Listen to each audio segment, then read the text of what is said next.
being done. God decides who is truly evil. Excellent letter. The deity decides, but we decide if actions are evil. Luann Hirsch, Walnut Creek, California. I'm excited about the 99-cent turkey you bought, Bill. And I got that at BJ's, by the way. Some people have been asking. BJ's, 99 cents a pound. I make a game of shopping. I'll let you know if I beat you on the turkey price. Do that. Okay, we got a good deal. Can't wait to eat it. Jill Hitchens, Metairie, Louisiana, outside of New Orleans. I'm rereading Killing the Killers, paying closer attention to the Obama-Trump handling of ISIS. Just finished the chapters on Trump getting rid of al-Baghdadi and Soleimani. It makes me miss President Trump. Look, he did a good job at that, Trump. No doubt about it. That's history. In a moment, something you might not know. Do you want more online safety and privacy? I know I do. That's why I started using NordVPN. It guards me against various internet threats. Digital trackers, malicious websites, and malware-infected downloads? Back off. I choose to browse with more confidence. I choose NordVPN. To avoid digital threats, turn on NordVPN. It's rated excellent on Trustpilot. Just visit NordVPN.com. One of the fastest VPNs on Earth will block web trackers, malicious websites, and malware-ridden downloads. It will encrypt your online data as well. So improve your digital privacy and protection with one simple click. Get the special Black Friday deal at NordVPN.com and enjoy safer internet daily. NordVPN. Cybersecurity built for every day. Investment advisory services offered through OWLFI LLC, a SEC-registered investment advisor. Insurance and education services offered through Serenity Wealth Management. Are you or someone you know providing or managing care for a loved one today? Did you know there could be more cost-efficient solutions for funding long-term care, even those currently living in a skilled care facility today? Financial strategist and long-term care specialist Chris Cooper of Serenity Wealth Management can show you tax-efficient strategies available to help your family manage care concerns, whether planning for the future or managing care for a loved one today. Solutions exist to provide the financial peace of mind you deserve.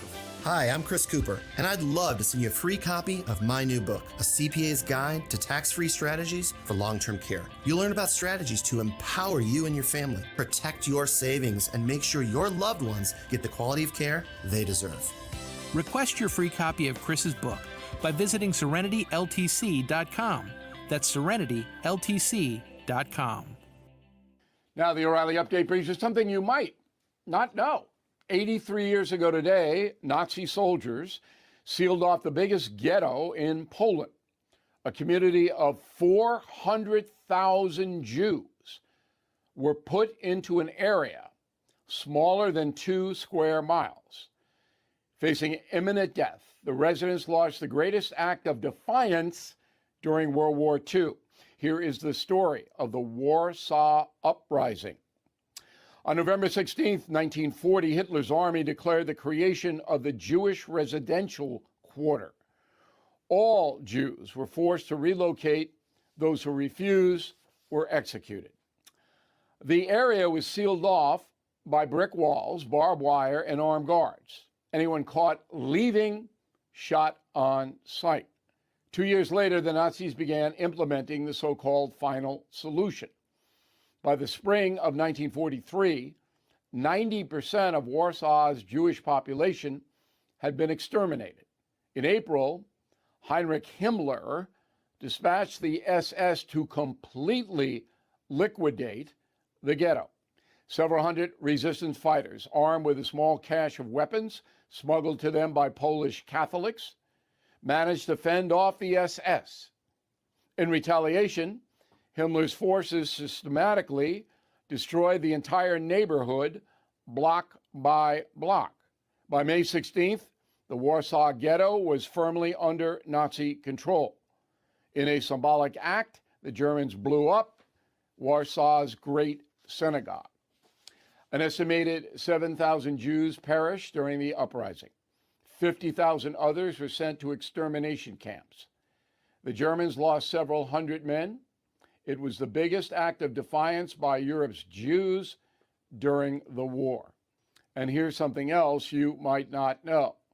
The Jewish community of Central Europe has never recovered from the Holocaust. Before 1930, 3 million Jews lived in Poland, about 10% of that country's population. Today, the number is 6,000. For more stories about Nazi atrocities and the hunt to bring those perpetrators to justice, please check out my book, Killing the SS. Back after this. If you or your business is falling behind filing your tax returns, or if you owe more than $10,000 in back taxes to the IRS, please listen carefully. The Biden administration just unveiled an $80 billion plan to modernize the IRS and reduce the unpaid tax debt. Are you tired of the IRS letters, levies, liens, or wage garnishments? You do not have to face the IRS alone. Hire Anthem Tax Services. They can help you settle your delinquent tax problems and all collections, and may even be able to reduce your back taxes significantly. If Anthem Tax Service cannot reduce your current monthly payment with the IRS or state, or they don't put you in a better position, you might qualify for the 100% money back guarantee. Please call Anthem Tax Services 800-810-9193, 800-810-9193, 800-810-9193. Thank you for listening to the O'Reilly Update. I am Bill O'Reilly. No spin, just facts, and always looking out for you. KLGY HD3 Clayton, K270BW Bellefonte, KNVS Bowling Green. This is News Talk STL at 1019, 94.1, and always streaming at newstalkstl.com. News this hour from townhall.com. I'm Keith Peters reporting. House investigators found substantial evidence that Congressman George Santos of New York knowingly violated a litany of ethics guidelines, House rules, and criminal laws, according to a House Ethics Committee report released Thursday. GOP New York Congressman Nick Langworthy said the ethics report comes on top of the federal indictment Santos is already facing. 23 felonies or counts in that charge at this point, and the facts just are on his side, and I just don't see any situation where he's going to evade ultimately prosecution and conviction. Santos says he won't run for re-election in 2024 after the scathing House Ethics Committee report on his conduct cited overwhelming evidence of law-breaking. President Biden and Chinese President Xi's face-to-face meeting appeared to have helped ease tensions between their two nations. After months of sparring between the U.S. and China, the two presidents finally met in person again, shaking hands, sitting down together, and lowering the temperature. Mr. Biden said they agreed to keep open the lines of communication. He and I agreed that each one of us could pick up the phone, call directly, and would be heard immediately. Serious challenges remain, but President Biden said he was hopeful their meeting laid the groundwork for cooperation rather than conflict. Greg Clugston, Washington. But retired U.S. Army Lieutenant Colonel Robert McGinnis says he's not convinced China will follow through on its promise to crack down on fentanyl shipments to the U.S. The promise by the Chinese on fentanyl is rather hollow. They may pull back a bit for PR reasons, but I don't expect much. On Wall Street, the Dow down by 45 points today, but the Nasdaq rose 9. The S&P advanced 5. More on these stories at townhall.com.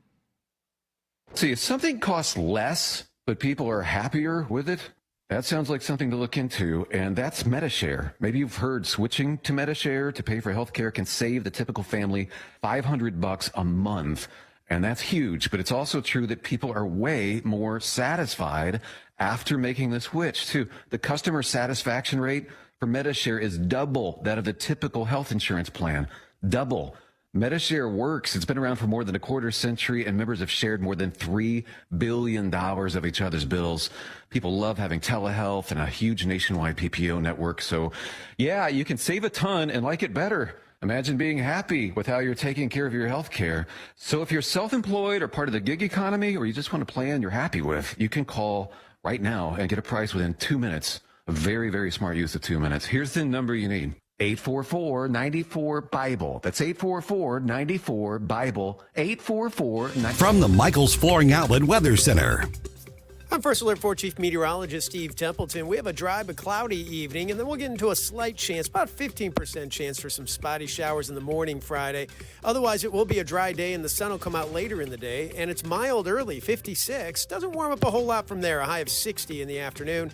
And Saturday, sunshine and 57. We're back down to near normal temperatures for the weekend. 60 for the high Sunday with some sun to start and then clouds later in the day, but staying dry. That's the latest from the First Alert 4 Weather Center. I'm Chief Meteorologist Steve Templeton. This hour of News Talk STL is brought to you by Stifel, serving investors for over 130 years. Contact your Stifel financial advisor at stifel.com. That's STIFEL.com. Well, if all y'all head out to Johnny's Hideout this evening, guess what? You'll see me there. I'm heading out to Johnny's Hideout right after the show today.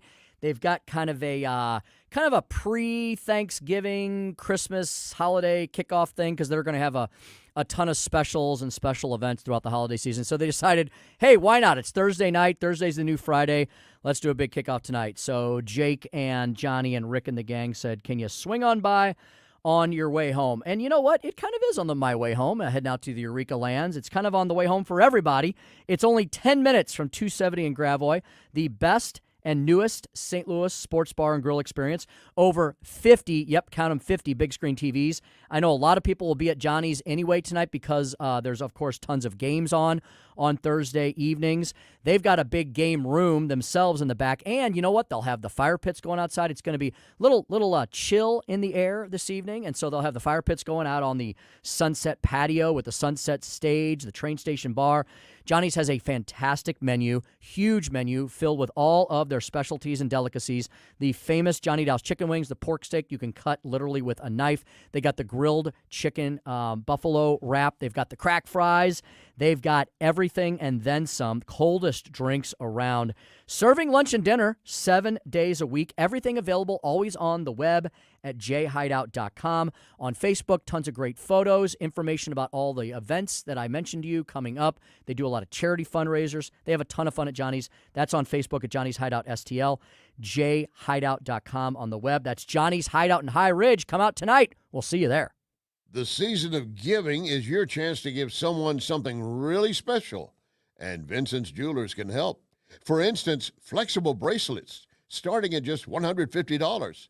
You should also know that Vincent's is big on giving, helping raise more than $1.5 million for local charities.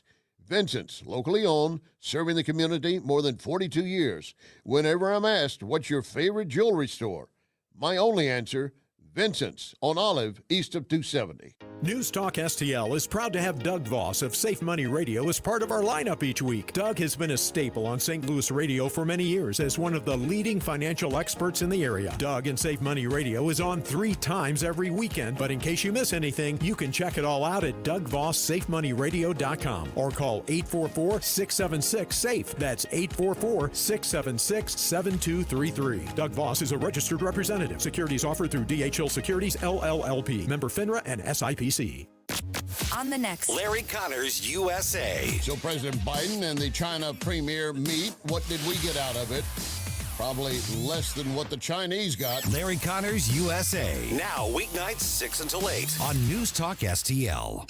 Tim Jones and Chris Arps in the afternoon. The 9 most terrifying words in the English language are, I'm from the government and I'm here to help. The more you remove voting from Election Day, the more opportunity you're offering for people to commit fraud. Are you not entertained?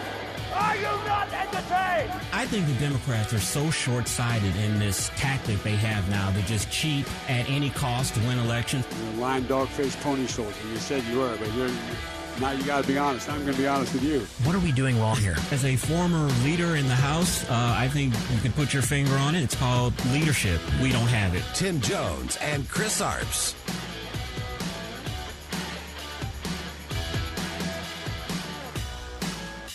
Good afternoon. Welcome into the Thursday edition of the Tim Jones and Chris Arps Show here at 101.9, 94.1 News Talk STL, 4:07 in the PM Central Standard Time on this November 16th, 2023.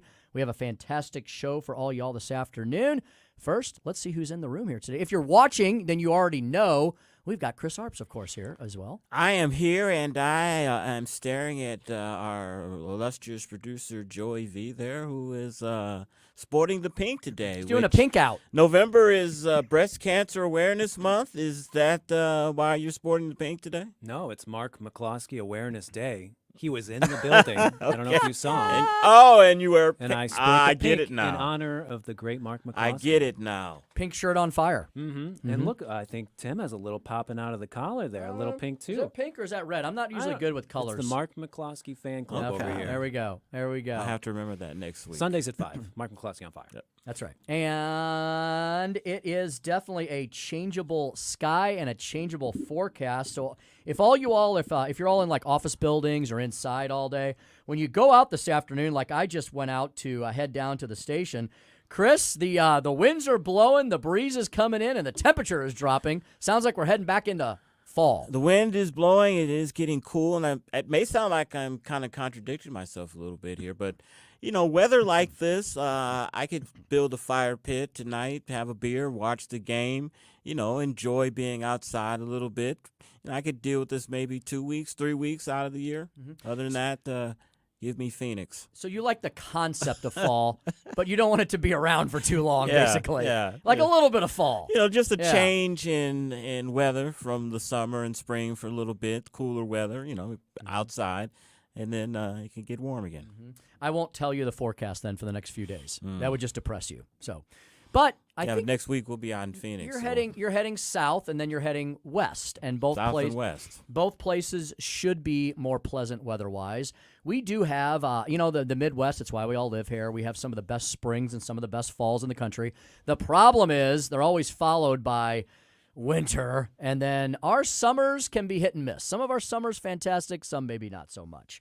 How about we tell you what's coming up on the show today? At 4:25, we are going to discuss the latest on the war in Israel, between Israel and Hamas, which has, of course, gripped our nation in many, many different ways. There was, unfortunately, a tragic discovery, Chris, this afternoon. The IDF, which is rolling through Gaza in pretty large order right now, have recovered the body of at least one of the hostages. So that was a very sad news. That was a very sad news item to report this afternoon.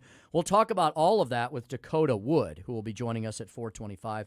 He's, of course, the Senior Research Fellow for Defense Programs at the Heritage Foundation. I'm sure we will cover the visit of Communist China to our mainland, what that means, and how Joe Biden handled that or mishandled that, and so much more. We'll have Chris Stegall at 5:25. Chris, of course, member of the Herzog Foundation.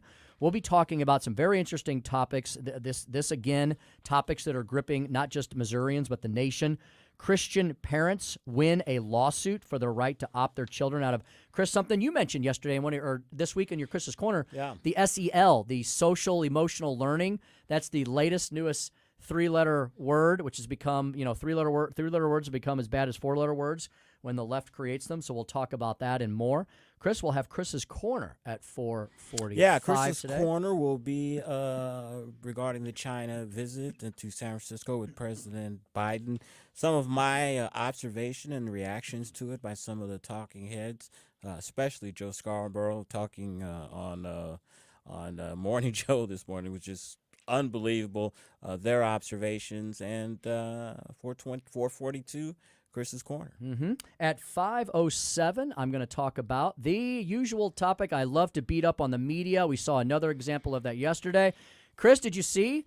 There was an insurrection on Capitol Hill yesterday, and, lawmakers were threatened, and things got pretty chaotic. Capitol Police were injured, and the media just gives a big yawn, and they kind of move on whenever the left is involved in violent protest. Yeah, there have been very few news stories regarding this. 200 protesters protested outside the DNC headquarters in Washington. Apparently, they surrounded the exits. They weren't allowing the leaders to leave. Hakeem Jeffries was one of those in the building. Some were arrested. They became violent. You know, this harkens back, and I was 2 years old. I don't remember it, of course, but this harkens back to 1968 when the Democrats had their presidential convention in Chicago, and there were riots outside that convention. At the time, people were protesting the Vietnam War. So could this be a harbinger to come of what's going to happen? And ironically, Tim, if I'm correct, I think the Democrats' convention is in Chicago this year. I believe you're 1,000% correct. Wow, what a history sometimes just is weird. Chris, you know, it's almost as if, you know, like it's almost like when you're watching something or you're seeing something happen to yourself and you know there's going to be a bad result. Like you see yourself falling towards something. You're like, oh my God, I'm going to hit my head, or I'm going to fall through that set of thorns on that bush. I'm maybe trimming something in the yard, or you see somebody else and maybe a kid is throwing a baseball and you're like, that window is going to get broken. Chris, it's almost like we're watching the DNC in slow motion, moving towards a potential redux of what happened in the 1960s. As much as the media wants to pretend that the only party that has internal problems is the Republican Party, they do. They have plenty of civil wars, but they always try to pretend the Democrats have nothing going on beneath the surface. And this Israeli-Hamas thing has brought the divisions in the Democratic Party out like we haven't seen in decades. Yeah, and one state that the Democrats and any presidential candidate will need to win is Michigan.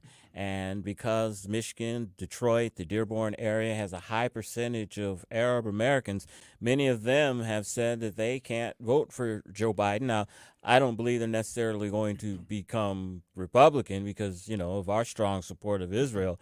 But if they don't show up and sit at home or don't vote in the presidential election for Joe Biden, I mean, that could turn the state for the presidential nominee, whoever it is. Yeah, as you point out, there's two ways to affect an election with an item as volatile as this. Number one, people could have an epiphany, right? I don't expect lifelong Jewish American Democrats to suddenly vote for Republicans, as you had said. But some of them might have a conversion, but more importantly, a bunch of them may just stay home. Yeah. They may be sitting here, Jewish Americans who have always voted Democrat, may be sitting here going, maybe I didn't know my party as well as I thought I did. And how can I support these people? And I was meaning the Arab Americans in Michigan and Dearborn. Many of them have said they can't support Joe Biden. Oh, then there's in that. this upcoming election, and they make a sizable part of the population in the Detroit metropolitan area, and Michigan is a swing state. And if they stay home because they're mad at Joe, that's not good for the Democrats. Haven't we predicted this for years? At some point, when everyone in the Democratic Party realizes that the party elites are just leveraging them against each other, right? When all that intersectionality comes crashing to a halt, when the Jewish Americans who vote Democrat and the Arab Americans who vote Democrat go, wait a minute, we should generally be on the opposite sides of these issues. This party has just been playing us. Then that party is going to start losing people because they tell everyone that you're the oppressed. Yeah. Everyone in the Democratic Party is the oppressed. And, you know, speaking of that, Tim, I heard a good observation today on a podcast where someone was trying to explain how can kids, and I heard Tony talking about it earlier on his show, talking about how can kids read a letter from Osama bin Laden and say that a lot of the things he said make sense and was justified in attacking America. And the reason why these kids can believe that is because they've been trained to think as us against them, the oppressed against the oppressor. And even though Israel was attacked, 1,200 civilians butchered, maimed, killed, some taken hostage, these kids, these younger generation, they look at Israel as the oppressor and feel it's justified for what Hamas done. It's a warped set of thinking, but it comes from that Marxist CRT theology that you don't argue on skin color anymore. It's the oppressed and the oppressor, class warfare. It's never gone away. That's what the left is based on. That's what they've done to our universities. Why do we think these kids are doing what they're doing on universities? Because they're being taught by professors that have gone through that indoctrination over the last 30 years. It's always the oppressor versus the oppressed. It's the classical leftist Marxist divisiveness that is being exhibited everywhere across America, including, Chris, in our stores. I have a place you can avoid for Christmas this year. You need not go to Target for your Christmas shopping. All right. They have, if you were to go there, you would be treated to the fact they have an entire collection of woke ornaments. I saw that. They have black Santa Claus. No problem with that. Yeah. But why is he in a wheelchair? Yeah. Black Santa Claus in a wheelchair. And one of them's gay. There's a black Santa Claus that's gay. Oh, there's that too? Yeah. And there's gay nutcrackers. Yeah. And gay nutcrackers.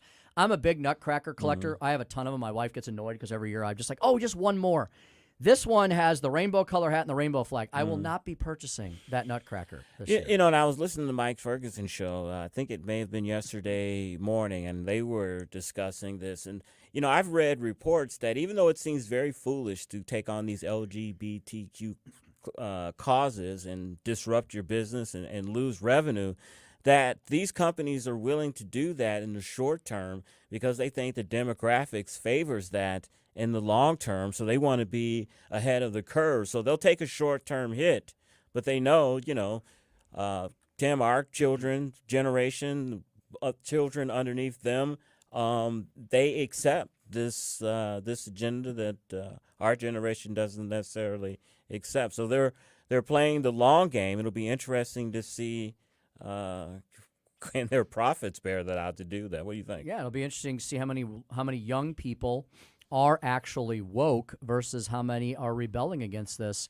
I know there's a large segment of the youth population which has been brainwashed and propagandized, but I also personally know a ton of kids that happen to be steeped in their faith. They don't like this wokeness and they're rebelling against it. I just don't know where the ultimate numbers lie. We won't know until they all start voting. Kind of a terror. Chris, you and I can sit around in our wheelchairs and eat the popcorn and see what happens next, right? And be frightened to death because what I see ahead for our nation frightens me. The amount of anti-Semitism among these young kids, this oppressed versus the oppressor mentality that is steeped in their thinking now.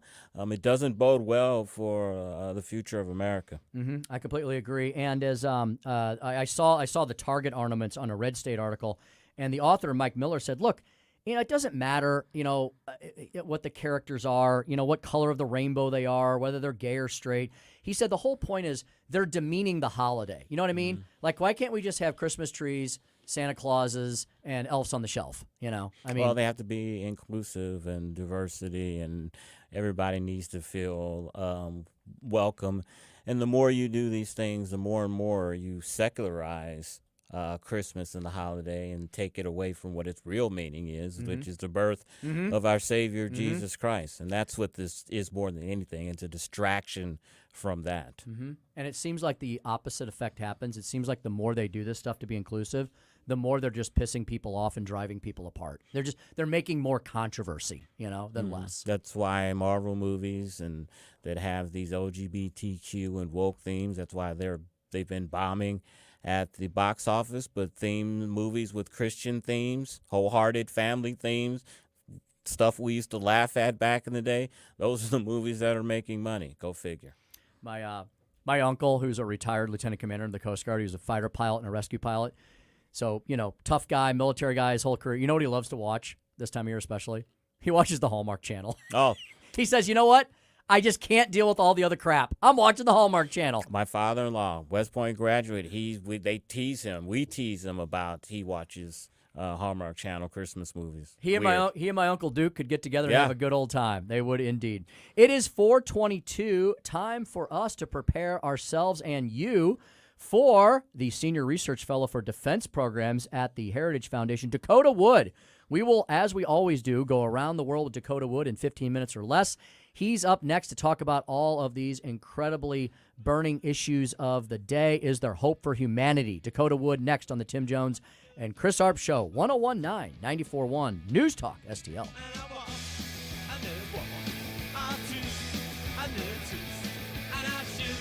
Tim Jones and Chris Arps in the afternoon.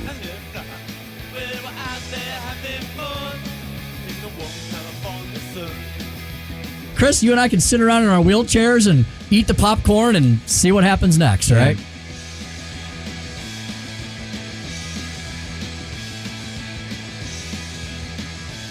From the Michaels Flooring Outlet Weather Center.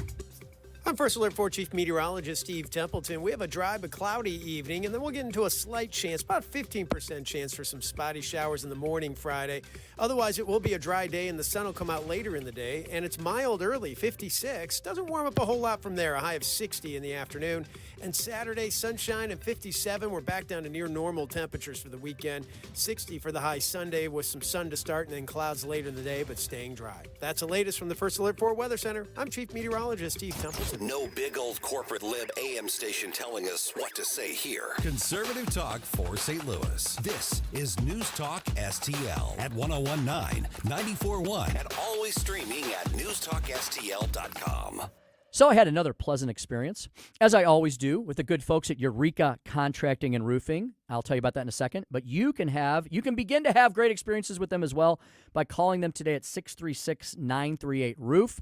If you need anything done to the exterior of your home, or if you are a business owner or if you own a commercial or industrial building, they have got products and services for every single person I just mentioned, which is probably just about all of you.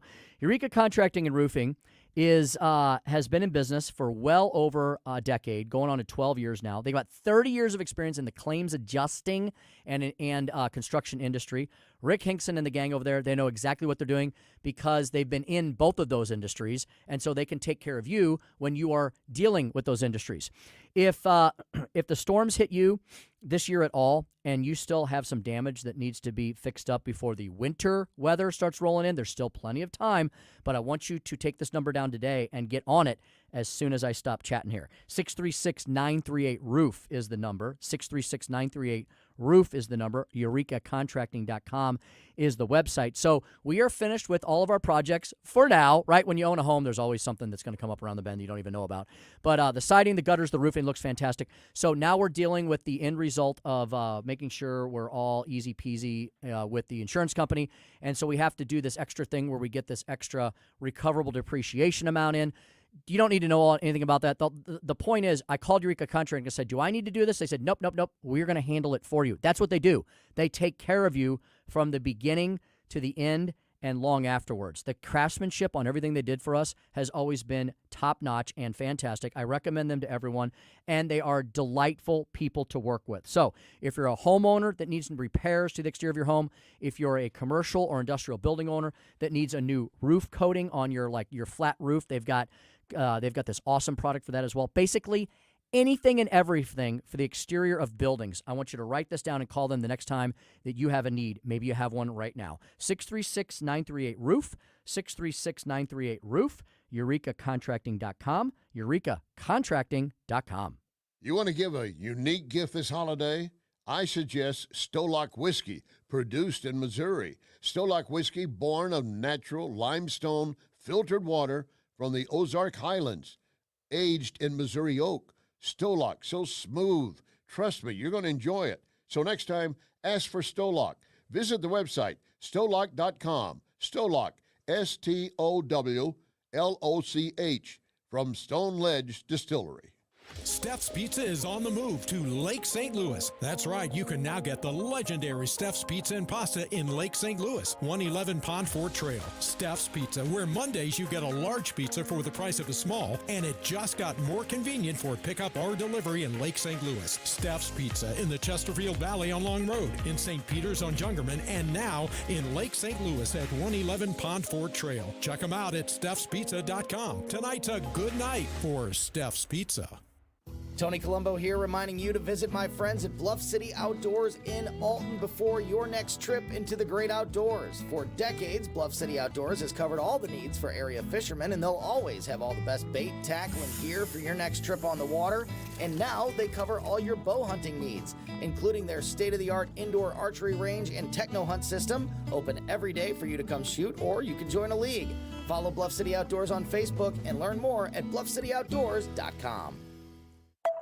Now, the Onder Prescription with Dr. Bob Onder. I'm Dr. Bob Onder. How is Missouri's economy doing? Well, most economists would say the best measure is gross domestic product, or the sum of all goods and services produced by a state in 1 year. By that measure, Missouri is lagging. In fact, our own Department of Economic Development recently admitted that Missouri's growth in GDP and productivity has been below the nation and Missouri's Midwest peers since 2010. According to national data, since 1997, Missouri's GDP growth of 32% was well under half the 73% increase of the U.S. as a whole. Missouri lagged behind even New York, New Jersey, and California. The fastest growing states included those without an income tax, such as Florida, Texas, and Washington, and those moving toward more choice and reform in education. If we want to be the kind of state where children will stay to pursue their careers and raise their families, we have to do different. I'm Dr. Bob, and that's my prescription. Find more Dr. Bob Onder at bobondermo.com. This hour of Jones and Arps is brought to you by Stifel. Contact your Stifel financial advisor at stifel.com. That's STIFEL.com.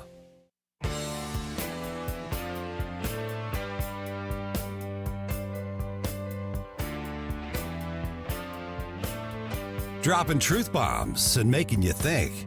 It's the Tim Jones and Chris Arps Show.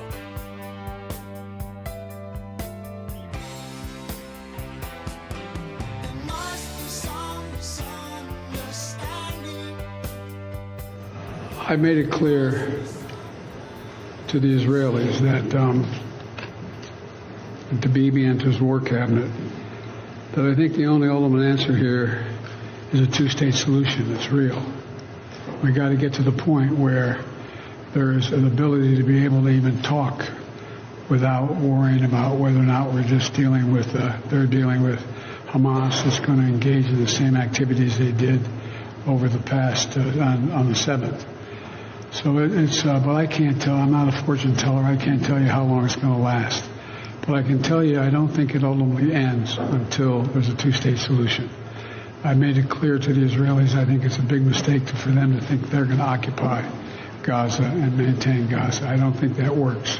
4:30 on the Tim Jones and Chris Arps Show. That is President Biden yesterday talking about ultimately a two-state solution between the Palestinians and Israel.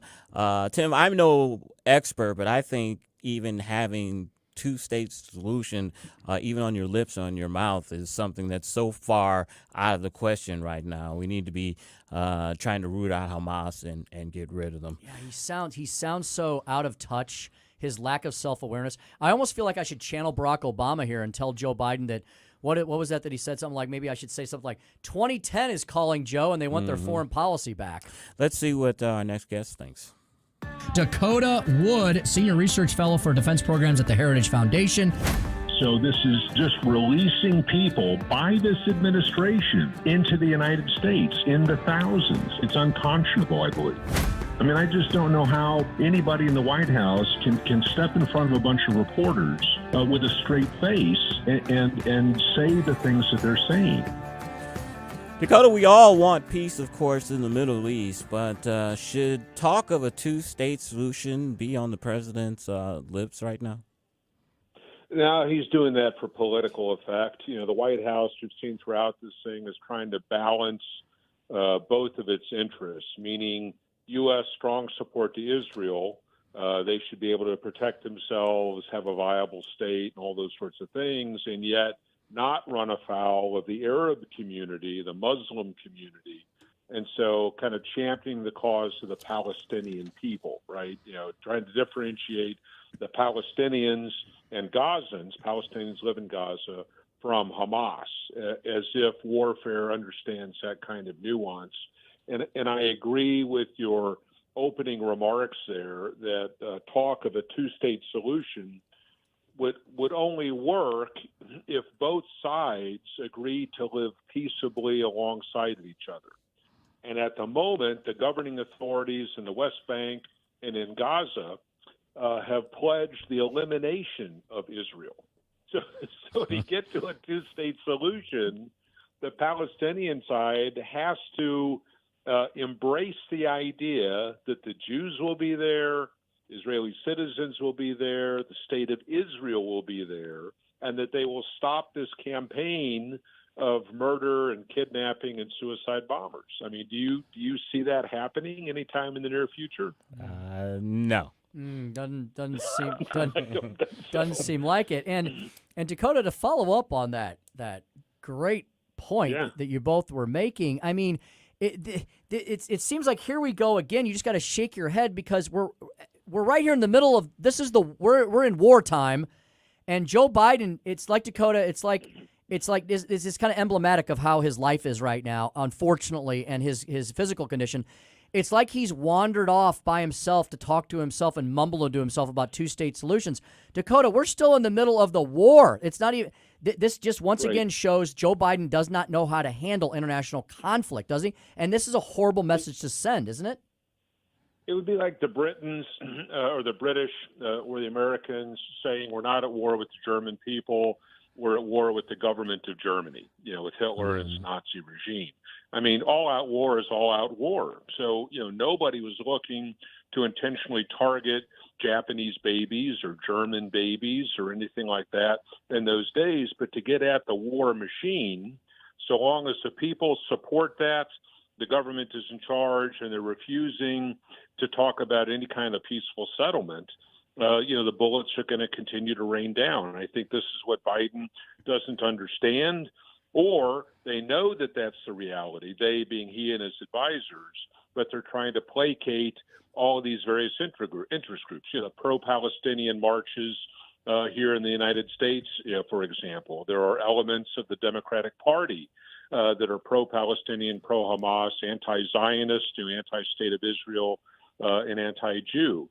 So how do you keep that kind of rowdy crowd together? And so he's making these, ridiculous statements. I mean, I really do pity the children involved here, but it is also the case that the Palestinian side has striven for the elimination of Israel for 50 or 60 years. Hamas has been in control of Gaza for almost 20 years. The people who live in that area either actively support or haven't done anything to get rid of Hamas as a terrorist organization, kind of running things. And so what did these people expect was going to happen after years and years and years of murders, suicide bombers, rocket attacks, mortar attacks, kidnappings, all the things that go along with that Israel was just never going to do anything in response? And then they raise their kids in schools where the educational material intentionally is teaching them to hate Jews. So, the children really are the innocent victims of this thing. And it's because of the Palestinians that live in that region and Hamas that kept hitting and hitting and hitting Israel. And now they say that Israel is the bad guy for hitting back. And the White House just can't seem to understand and differentiate this difference between the two sides. Speaking with Dakota Wood, Senior Research Fellow for Defense Programs at the Heritage Foundation. Dakota, you weren't with us last week, so I've been waiting a couple of weeks to ask you this question. What is the military strategy behind the IDF cutting, I can't remember, the Gaza or West Bank in half? What are they trying to accomplish with that? Well, they've been mapping this out for a very long time. And by mapping, I mean the intelligence picture. So signals intercept. Are there nodes? If you mapped out all the cell phone transmissions from one place to another, or use of telephone lines or whatever that might be, when you see a centrality, a node that everybody's trying to talk to, it tells you there's something important there. The human movement, pattern of life indicators, and all of that stuff that would reveal where Hamas is concentrated, how it's operating, and where its command centers might be, is all in the northern half of Gaza. It's centered in Gaza City itself. So as you go further south toward Egypt, there's less and less of that. So what the tactic was to cut Gaza in two and to isolate the northern section, which they have. The eastern boundary abuts Israel. The northern boundary is controlled by the IDF, and you go down southward along the Mediterranean coastline, and then cut back in east. So you've divided Gaza into two, and now they've invested and surrounded that whole northern section. And then if you can just think constricting, as you draw your forces in, you make these little probes from that outer ring inward, you're trying to corral the terrorists, to cut them off from sources of resupply or from escape, and methodically reduce their ability to conduct attacks against you. So it's slow, methodical, intentional, and it's based on this grand design of constriction and then destruction. Speaking to Dakota Wood of the Heritage Foundation. Dakota, for the last few days, we've had to watch this abomination of a spectacle of President Xi, blowing into San Francisco like some kind of conquering war hero. We've got the American presidency in maybe one of its weakest moments it's been in the modern age. So President and a very ailing President Biden decides to meet with the kingpin of the Communist Party. Dakota, what could go wrong? What is your sense out of what, if anything? I maybe the best thing that you could say is nothing came out of this yesterday, but I think a lot of people are worried about what Biden may have given away to Communist China in return for wanting their blessing on Joe Biden's crazy climate change conspiracy theories. Right. Well, we keep going hat in hand to China, trying to get them to agree to something and making no actual demands of our own. So if you remember, 2 years ago now, when Anthony Blinken, the brand new Secretary of State and a new Biden administration, met with some Chinese counterparts in Alaska, right? And they just were harangued. I mean, you had the Chinese delegation, very animated, very aggressive, accusing the United States of all these sorts of things, and the U.S. side just took it and really didn't have anything to give back. Over the past couple of years, we've had a stream of U.S. officials going to China. Nobody ever comes here. China cuts off military communications. China is the world's largest polluter of carbon emissions because of all their coal-fired plants and these sorts of things. And so, the two leaders haven't talked to each other in over a year. Xi Jinping finally comes to the United States, not to Washington, but to San Francisco to talk to the business community. And he gets a standing ovation from that crowd. Meanwhile, Biden has a singular, by himself press conference after the event, not he and the other guy having a joint conference together, or not issuing any kind of jointly signed papers or any agreements or anything like that. And Biden calls him a dictator, while he's still on U.S. soil, Xi, and then he talks about these kind of ambiguous agreements to cut carbon emissions by 2030, to triple the use of renewable energy sources. The Chinese are going to look at the distribution of precursor chemicals that are brought together in an ingredient list to make fentanyl, and they'll kind of think about restoring some mill-to-mill, military-to-military communications channels. So, I mean, there's nothing really good that came out of that. And it makes, again, the United States look weak, Joe Biden look weak, and he travels from D.C. To San Francisco. Nobody is really, singing his praises, and yet Xi Jinping gets the love of the business community. So, it was China's win strategically and operationally, and I think the United States comes away looking like, another beggar going to the king. Dakota, we've done it once again. We've gone around the world, discussed major foreign policy in 10 to 12 minutes. Appreciate your time as always, sir, and have a great weekend. Absolutely. Thank you so much. Take care. Excellent. And speaking of China, Tim, when we come back, Chris's Corner will be about China, my observations on the visit of the Chinese president, our own president's alleged connections to China, and Hunter Biden's connections to China. We'll put it all together when we come back on the Tim Jones and Chris Arps show on 101.9 94.1 News Talk STL.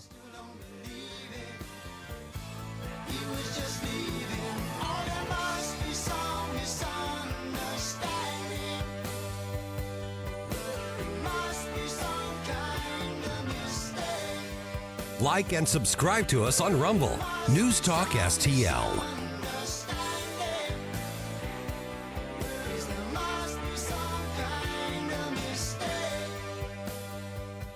from the Michaels Flooring Outlet Weather Center.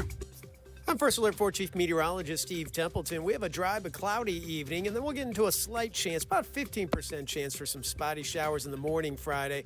Otherwise, it will be a dry day, and the sun will come out later in the day, and it's mild early, 56. Doesn't warm up a whole lot from there, a high of 60 in the afternoon.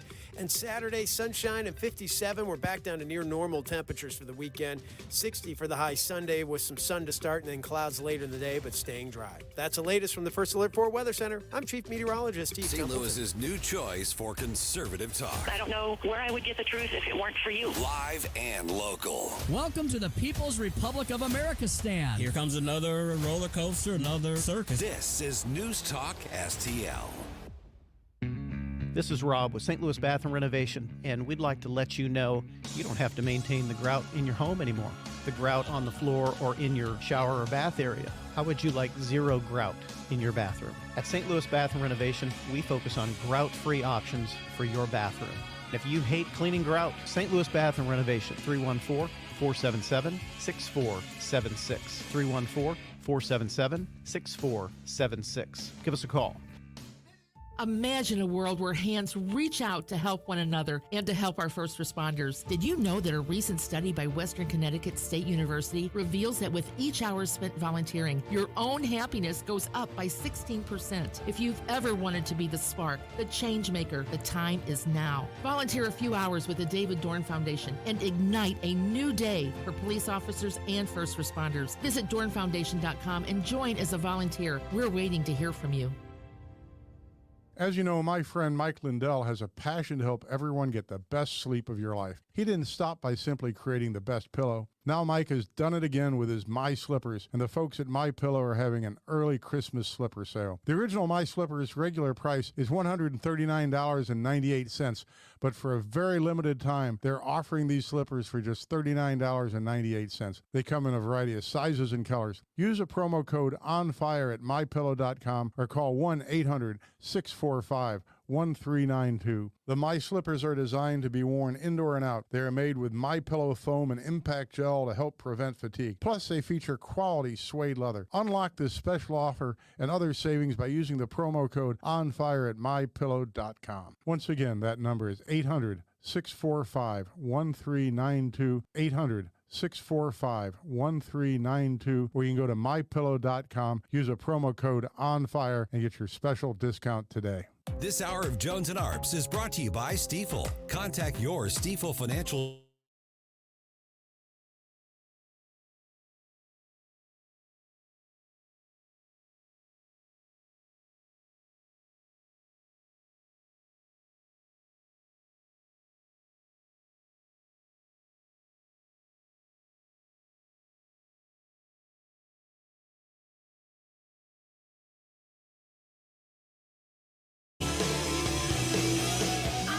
I want to talk about Governor Newsom. I want to thank him. He's been one hell of a governor, man. Matter of fact, he could do anything you want. He could have the job I'm looking for.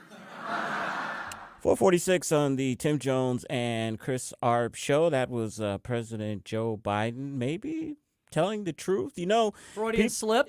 Freudian slip. You know, people that have dementia, one of the things that they suffer from is they have short tempers. Joe Biden has exhibited that. And they're very truthful. They say what is exactly on their mind. Was this an instance of Joe Biden kind of forecasting the future here, that Governor Newsom may take his spot on the Democratic ticket?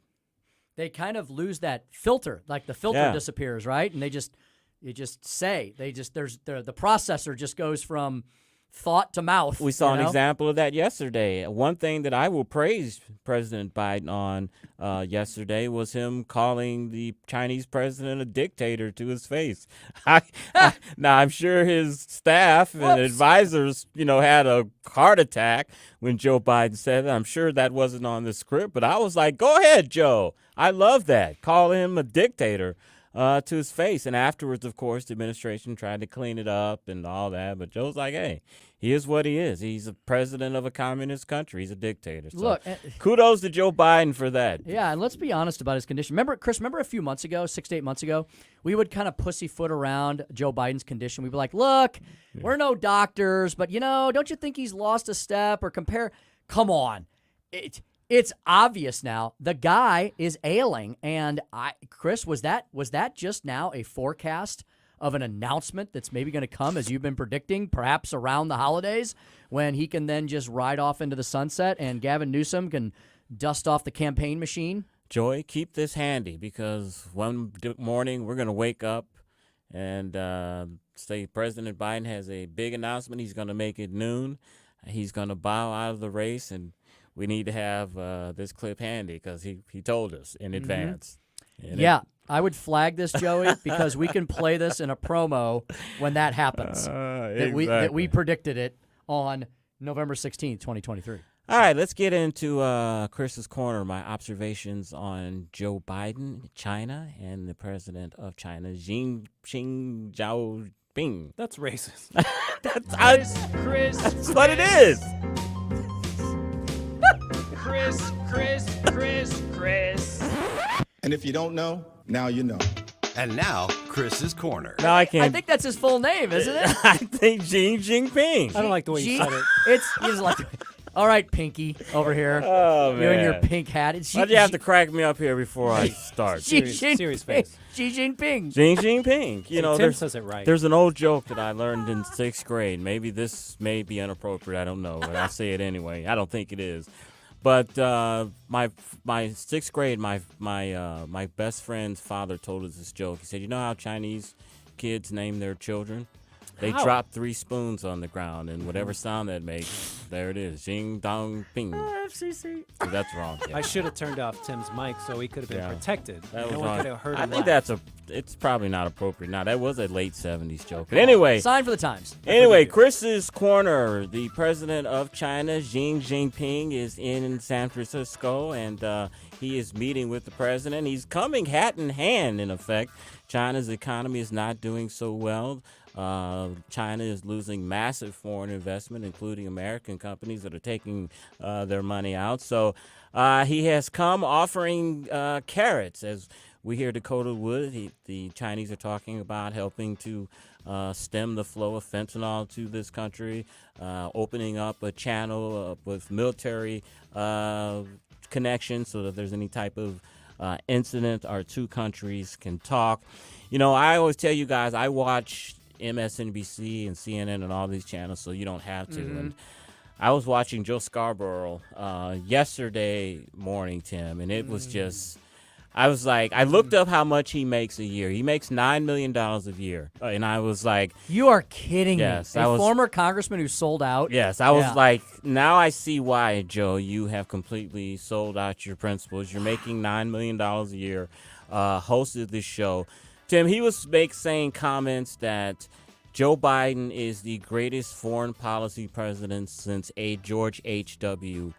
Bush, and was talking about this great accomplishment with China, that we're meeting with them, that we're becoming friends again, that their tension is lessening because of the great president of Joe Biden. And, it showed me, it's like, okay, this is, if Joe Biden stays in the race, this is one of the things that they're going to point to is he's a great foreign policy president. Look how he's mending relations with China. Totally ignoring Afghanistan, where soldiers were killed after that debacle, one of them from here in St. Louis. The $1 billion or however much it was that we gave to Iran to help fuel their terrorism ambitions. To equate Joe Biden with what happened during the first Gulf War when George Bush gathered that coalition to defeat Saddam Hussein is absolutely insane. One of the things that, of course, our media doesn't mention at all is how Joe Biden, Hunter Biden, have ties to communist China. You know, we've questioned here, Tim, about why would they allow a spy balloon to travel across the United States for a week. We've asked other things. Why is the president weak or capitulating when it comes to China? Well, you know, the House Oversight Committee has done some investigations, some great investigations, and they've come up with some stuff here, Tim, that we've all talked about, but I'm going to go over a little bit of it again on why Joe Biden may be soft on China. On July 26, 2019, Hunter Biden received a $10,000 wire from Wang Zin. Hunter Biden received a $250,000 wire from Jonathan Lee and Tan Ling. Both wires originated in Beijing, and Joe Biden's Wilmington, Delaware home is listed as the beneficiary address for both wires. Nearly 3 months later, this is all from the House Oversight Committee now. Nearly 3 months later, on October 13th, 2019, Hunter Biden's attorney, George Messere, stated that Hunter Biden received no money from BHR and did not disclose any payments from Jonathan Lee. In December 2013, during a vice presidential trip to Beijing, reports indicate that Hunter, shortly after arriving in Beijing on December 4th, helped arrange for Lee to shake hands with his father in the lobby of the American delegation's hotel. And there's other payments. You know, we remember the story about Hunter was with his father in the room and demanded a $10 million payment. And if that payment didn't come immediately, he would sick his father on him. Who was that with, Tim and Joey? Chinese businessmen. Mm-hmm. So, you know, we've talked about this so many times. If we had a curious media, if we had reporters that actually wanted to have integrity and wanted to win Pulitzer Prizes, it's all spelled out for you here, from the House Oversight Committee to the New York Post articles. It's all here. And there's a paper trail. This is not stuff that is alleged. And we have the president in China here. And instead of talking about this obvious corruption here, they're fawning all over Joe Biden as the next Churchill, FDR, Ronald Reagan foreign policy president. It's absolutely sickening. A lot of people don't like the rhetoric that President Trump uses about the dark state and about the corrupt media, but they are corrupt. They have sold out a long time ago. And as we all know, they are nothing more than cheerleaders for the Democratic Party and for progressive causes. And for them to not mention at all these disturbing connections between Hunter Biden and Joe Biden and the Chinese government and the Chinese president visiting here for a state dinner and receiving standing ovations from corporate business leaders is just absolutely sickening. And that is Chris's Corner. I'm stuck on a bunch of things here. One of them, I'm still stuck on Joe Scarborough being paid. $9 million. So, Chris, you're telling me all I had to do as a former Republican office holder was completely sell my soul to the devil, and I could be a multimillionaire right now if I was willing to trash my party every single day. Yeah, and you get Mika Brzezinski as a prize. I don't know. She's a little rough for me. So you're surprised. That surprises you that he makes $9 million. I thought it actually was more than that, to be honest with you. That surprises you. He makes $9 million. That bothers me. It just bothers me. Number two, the point he makes, he's trying to make as Joe. I mean, Joe Scarborough. You know what? Maybe he deserves that money, Chris, because he's a hell of a performer, right? He's got to be. How do you say with a straight face, unless you're one of the greatest actors of all time, that Joe Biden has been one of the best foreign policy presidents you've ever seen? Tim, I am not exaggerating to this. I swear to God, I'm not exaggerating. When I watched Joe Scarborough saying all of this stuff, I was literally, this was my look. I bet it was. I was just shaking my head like, I can't believe you were just saying all this stuff. Do you honestly believe Joe Biden is the greatest foreign policy president since George H.W.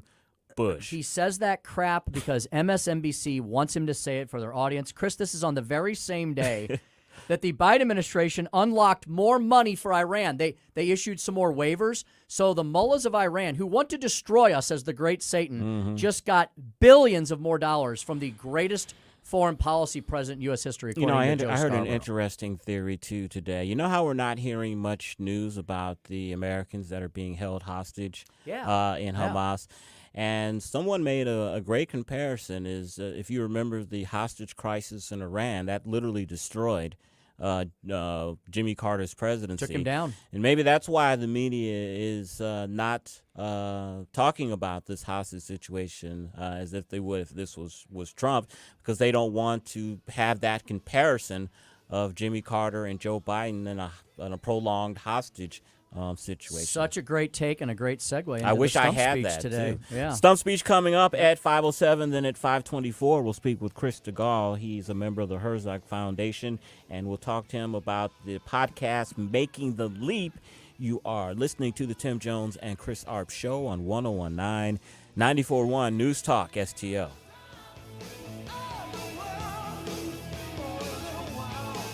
Tim Jones and Chris Arps in the afternoon.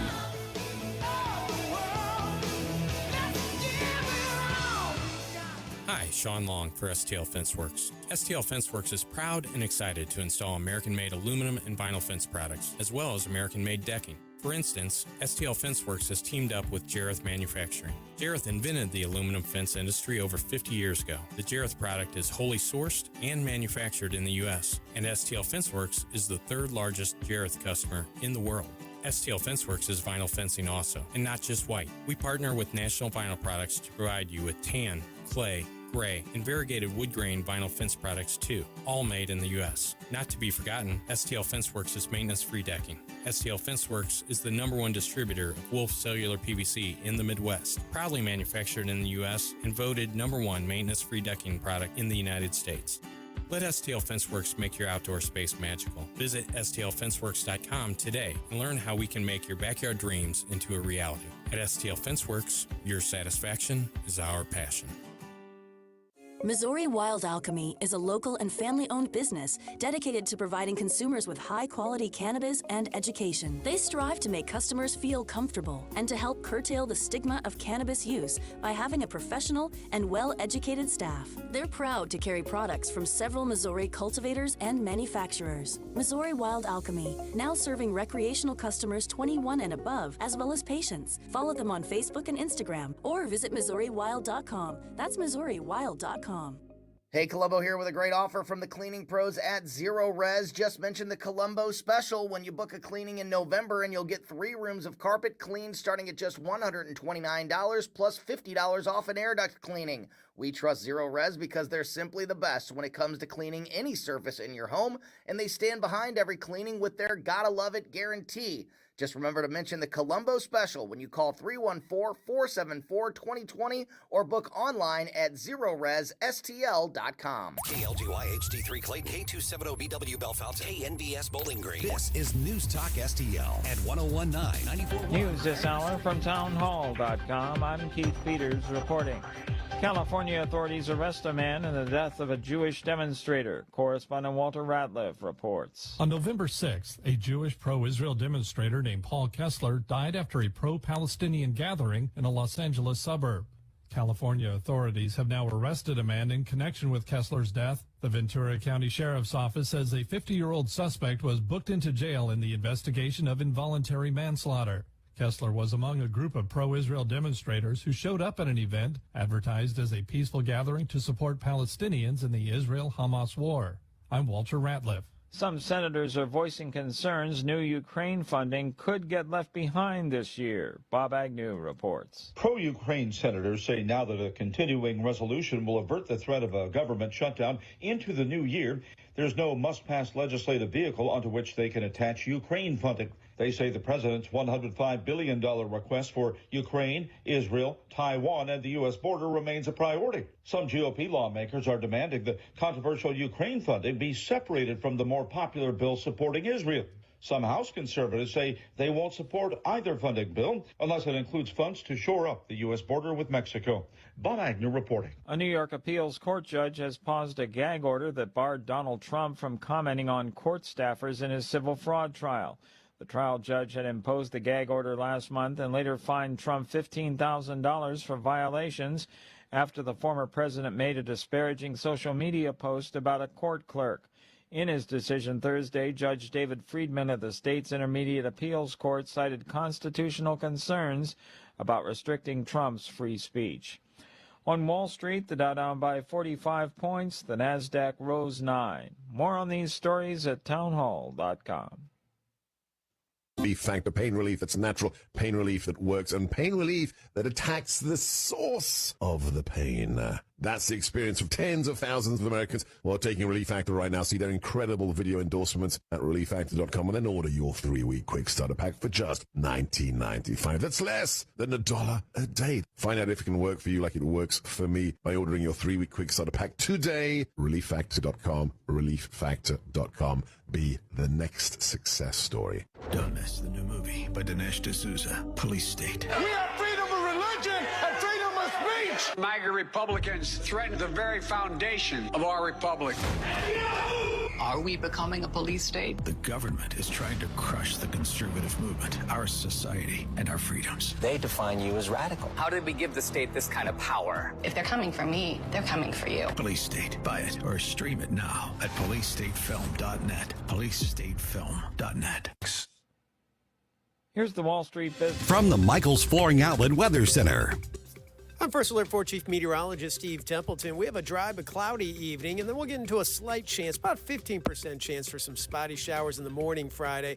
Otherwise, it will be a dry day, and the sun will come out later in the day, and it's mild early, 56. Doesn't warm up a whole lot from there, a high of 60 in the afternoon.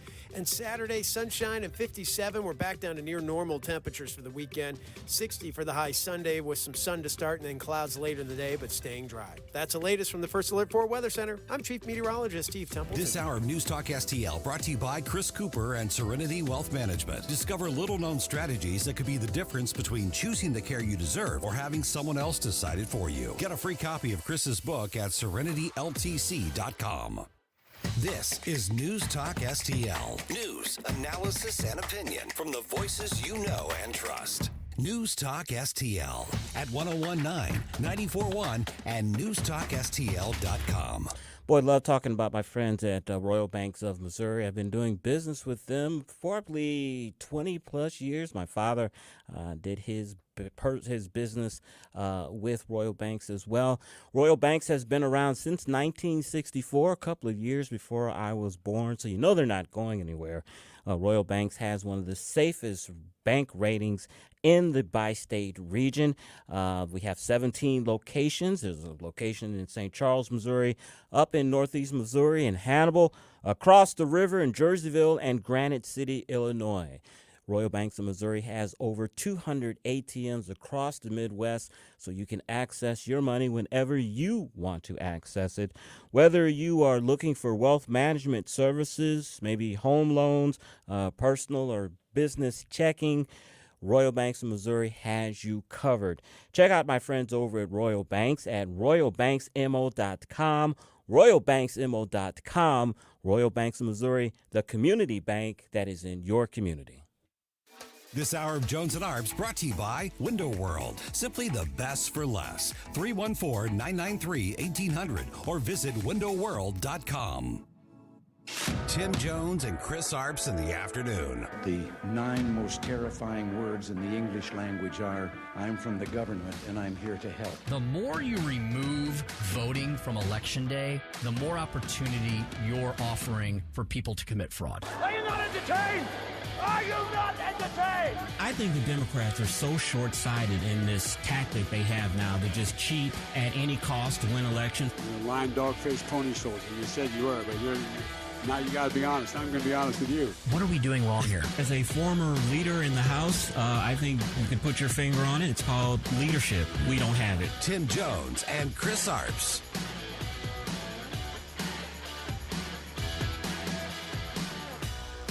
Speaking of that UFC fight, I'm standing there with our favorite president. Right.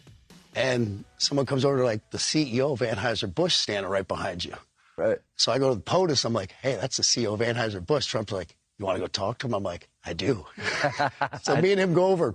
We actually had a great conversation. You know, I told him that night, I go, you signaled to a lot of people like myself, like-minded people. But by sending that can to the trans kid, you kind of signaled to us you support this lifestyle, and more importantly, like men being in women's sports or in my granddaughter's locker room. most of us draw a hard line right there. Nah. I said, what are you doing? You're injecting yourself into this conversation, these polarizing social issues. I was like, you could be doing so much more positive stuff, just making us laugh and drink beer. Welcome back to the Tim Jones and Chris Arps Show, 1019 94.1 News Talk STL. 5:07 in the PM on a November 16th, 2023. Kid Rock there, Chris. I mean, you got Donald Trump. A lot of people call him the blue-collar billionaire. Kid Rock, a lot of people call him the blue-collar rock star. I think Kid Rock exemplifying what a lot of us thought about the whole thing. Why did you go there? You just shouldn't. You can do your social justice stuff. You just don't have to, cloak it in some trans dude and try to literally cram it down everyone's throats. Pardon my French. Mm-hmm. It's just the whole thing was disgusting, and I think Kid Rock is speaking for a nation there. Yeah. A lot of people are like, why'd you go there? I think these AB executives, if they had their way, they would say that they weren't behind this. They didn't know anything about it, that this was a ad executive in the Bud Light division that decided that the brand was not growing, and in order to do that, they need to change its image. And as we all know, it was an absolute disaster. And she's been fired. The other person that was involved with it have been terminated. AB InBev has lost a lot of money with this debacle with Bud Light. But I did see an interesting article the other day that said it was either 40 or 60% of former Bud Light drinkers said that they could come back to the brand in the future. Not now, but in the future. So that's a glimmer of hope for AB InBev and those who may own their stock. Yeah, and Kid Rock kind of said that last night too. He said, look, Americans believe in redemption. We believe in forgiveness, but you're going to have to work for it. You're going to have to do everything. I think having Dana Young and UFC and all that kind of stuff get behind it is helpful. Yeah. An anecdote, though, every few weeks, I run by the grocery store because my wife would wish I would go to the grocery store more often, but I don't. I go every few weeks, and I pick up a couple things. And, of course, I always end up in the beer, wine, and liquor aisles. That's my favorite part of the store. And I always do a little non-scientific survey, and I go to the area of the beer where you would expect to see the Budweiser, Anheuser-Busch products, and then the others. I'm telling you, Chris, still, as of yesterday when I went there, the Yuengling and related brands are almost gone, but there's plenty of Bud Light to be had. Yeah, it's going to be a while before people come back. But I got to tell you, though, they are doing one good thing to try to get their customers back, and that's their commercials that they're showing on NFL Sunday. They are really, really good commercials. The commercials that you would expect Bud Light to do where, hey, it's football, people are having fun, they're eating, they're drinking, let's go to the game. And they almost had me because I watch them like, yeah, these are good commercials, yeah. And then it's like, oh, yeah, but it's Bud Light. Mm-hmm. No, I can't do it. Mm-hmm. But they have gone back to what made them what they are with those commercials. They're very good. And you're making the point that they can do what they want to, right? Like they've got the talent there. They've got the ingenuity. If they want to be all America all the time, and at one point I saw that full interview with Kid Rock last night, and he said they don't just need to go back to their frat image. They need to triple down on their frat. They need to go full frat all the time. He goes, that's the only way we're going to get it back. Or full patriotic or something. You're going to have to do something to prove to people that, yep, this is the great American beer brand you've always been, even though we're owned by the Belgians. That's what I said before. I mean, in order to get their audience back, they're going to have to, sponsor alligator wrestling or something very, very, very masculine to get their audience back. With Kid Rock. The two times I've seen him twice in my life. Both have been at RNC National Convention. He plays the RNC conventions. 2012, we were there. Yes, in Tampa, and then I saw him in Cleveland. I think it's hilarious. I didn't know anything about his politics, but then I learned he's like a hardcore libertarian. He just wants to play his music, drink his beer, and be left alone. He moved to he moved out of, I don't know, he's from Detroit originally, right? And I think he was out in Hollywood for a while. He lives in Nashville now. Yeah, he lives in the Nashville. He bought a big farm outside of Nashville. And that's what the Motor City Madman did. He moved out of Michigan and bought a nice spread in Texas. And me, Tony, and Ray had a chance to interview him at the other station, and that is one experience I will never forget, doing a Zoom interview with Ted Nugent. He sounds like a really, the times I've heard him interviewed, and I think I'm pretty sure I heard you guys interview him that time. He's a great guy, right? A lot of fun. Yeah. He was really excited because that morning someone had shot a deer or something the night before, and the thing got away, and the person that was staying with them felt horrible. And apparently the dogs had tracked it down and had found it, and he was just so excited about that, catching it and putting it out of its misery. He was talking about the blood that was on his hands and the back straps, the parts that he likes the most, that are the most tender. He is definitely an outdoors, and he was very excited. Good dude. I'll have to dig it up. It's in a box somewhere. If it didn't get destroyed in one of the floods I've experienced at my little office, I have a picture with Ted Nugent from a long time ago. He was at an event like 10 or 12 years ago when he used to be on the like the Outdoor Life channel or something, and he is a large man. He is like, I felt like I'm not a big person. I felt like Sprout and the Green Giant. He's a big dude. Super nice guy though. Super friendly. He is.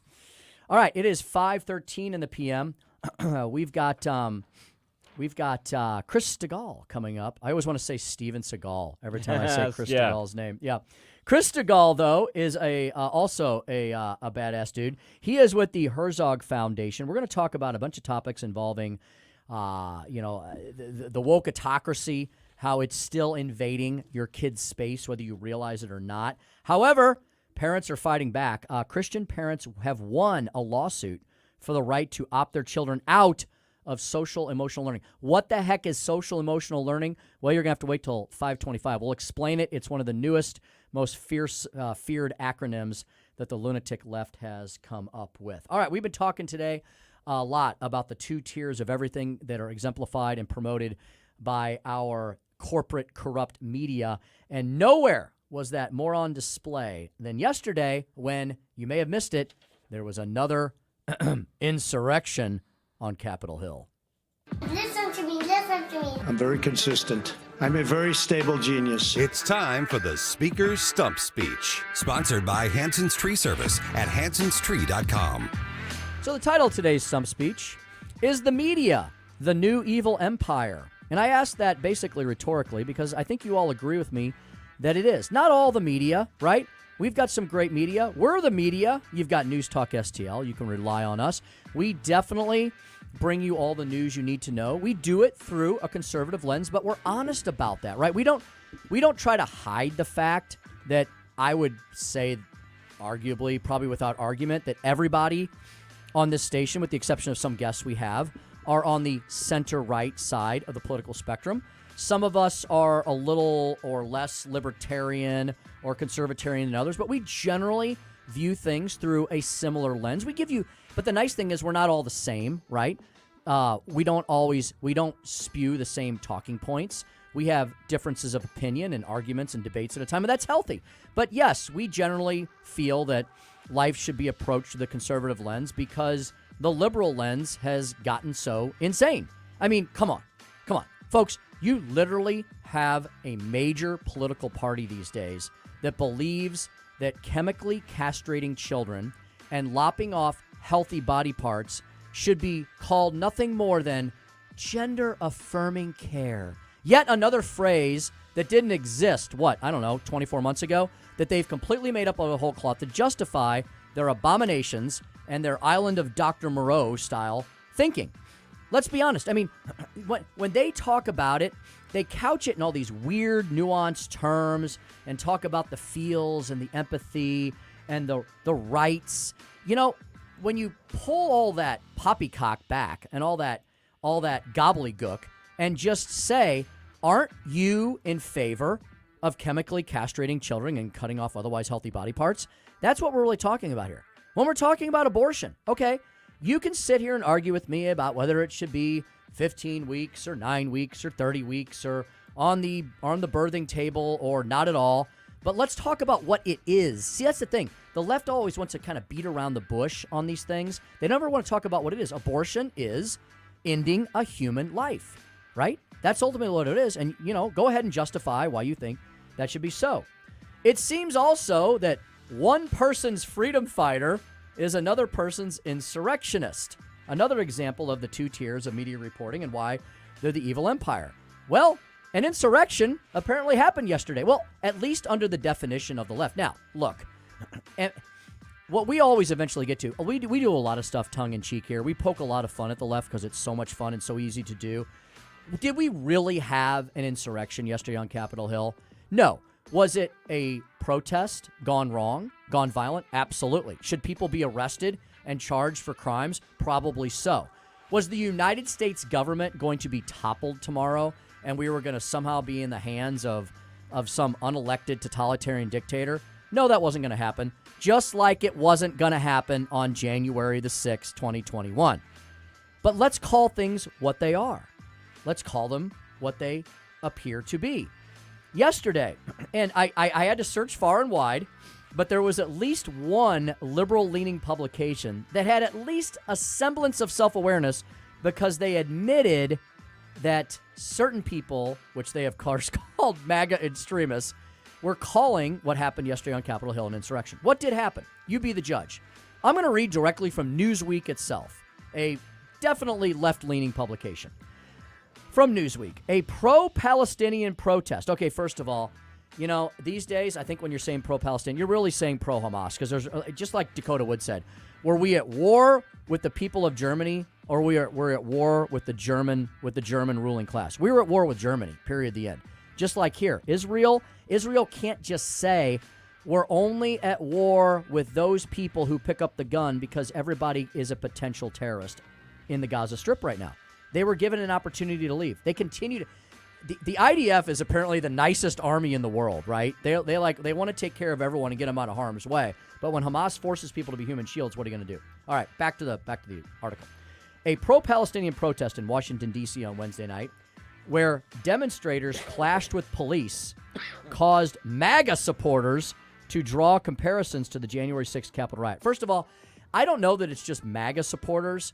I think it would be pretty much normal human beings, because right here in the first sentence of the Newsweek article, they admit that there was a protest. They admit that the protest became violent. They admit that the, quote, protesters clashed with police. I wonder if they talk about the police who were injured. Let's see.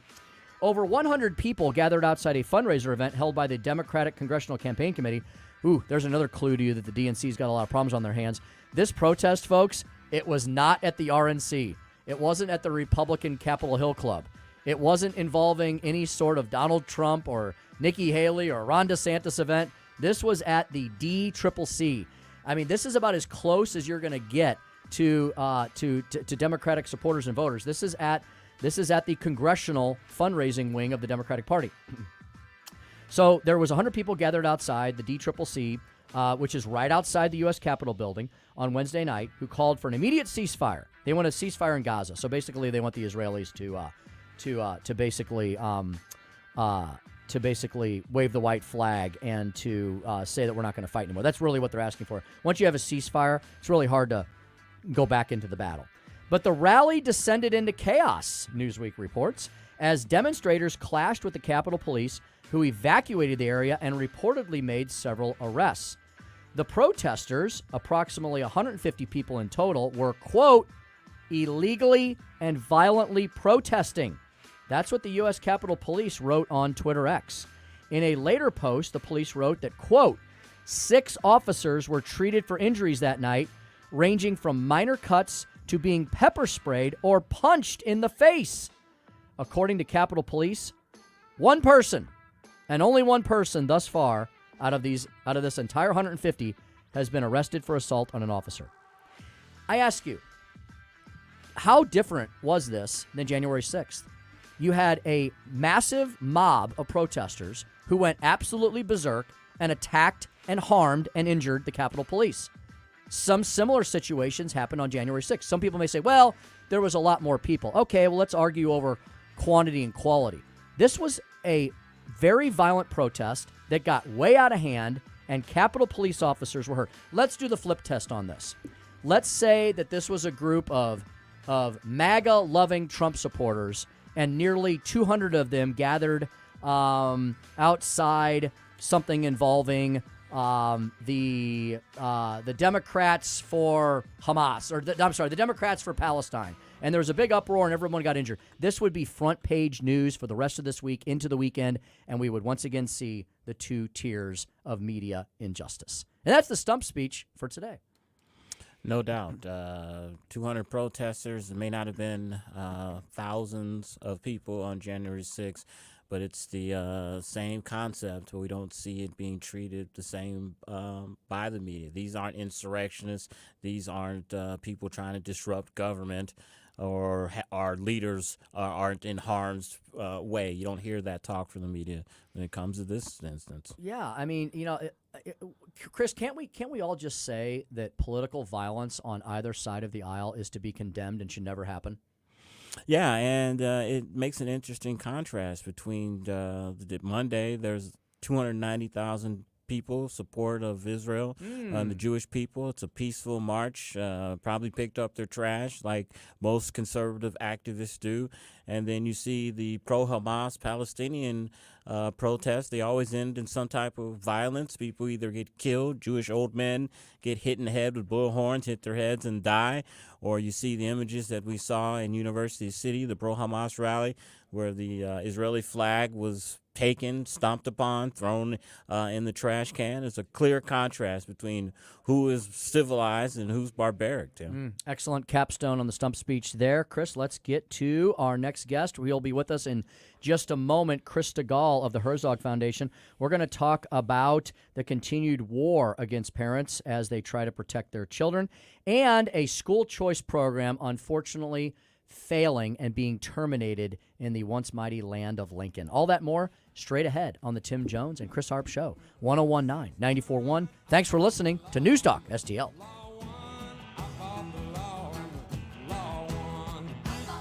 Like and subscribe to us on Rumble. News Talk STL. I left my little baby in good fun. I fought the law and the law won. I fought the law and the law won. From the Michaels Flooring Outlet Weather Center. I'm First Alert 4 Chief Meteorologist Steve Templeton. We have a dry but cloudy evening, and then we'll get into a slight chance, about 15% chance for some spotty showers in the morning Friday. Otherwise, it will be a dry day, and the sun will come out later in the day, and it's mild early, 56. Doesn't warm up a whole lot from there, a high of 60 in the afternoon.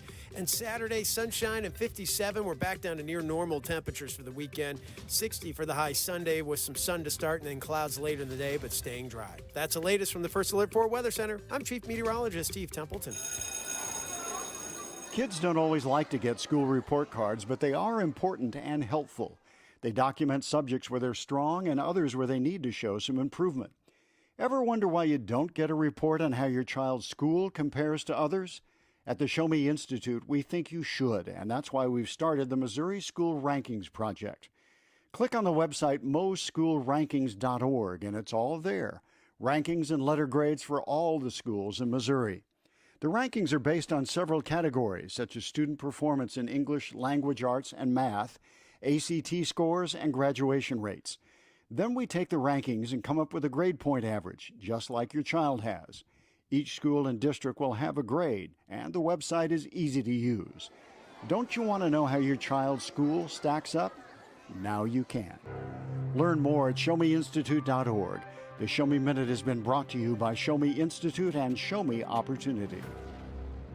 Hi, I'm Rodney Wallner. And I'm Jen Wallner with the Wallner Home Selling Team at Berkshire Hathaway. Hey, Jen, how do you sell your home for top dollar? That's easy. Call the Wallner Home Selling Team at 314-810-SOLD. What if I want a flexible commission plan? Call the Wallner Home Selling Team at 314-810-SOLD. What's the best time to sell your home? Right now, call the Wallner Home Selling Team at 314-810-SOLD. For all your real estate needs, call the Wallner Home Selling Team at 314-810-SOLD. That's 314-810-SOLD. Do you live in West St. Louis County? Then you can get West News Magazine delivered free to your home just by asking for it. West News Magazine is the only print source for the political, school, business, and sports news happening in your hometown. Simply visit westnewsmagazine.com/subscribe or pick up a free copy at all area Deerbergs and Schnuck stores. West News Magazine. Anybody who wants it gets it. Anybody who gets it wants it. Subscribe for free today.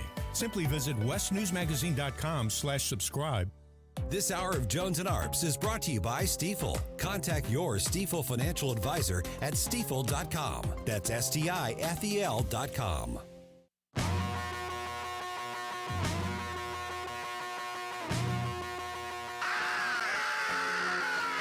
You say you want a revolution. Well, you know. Like us on Facebook at News Talk STL.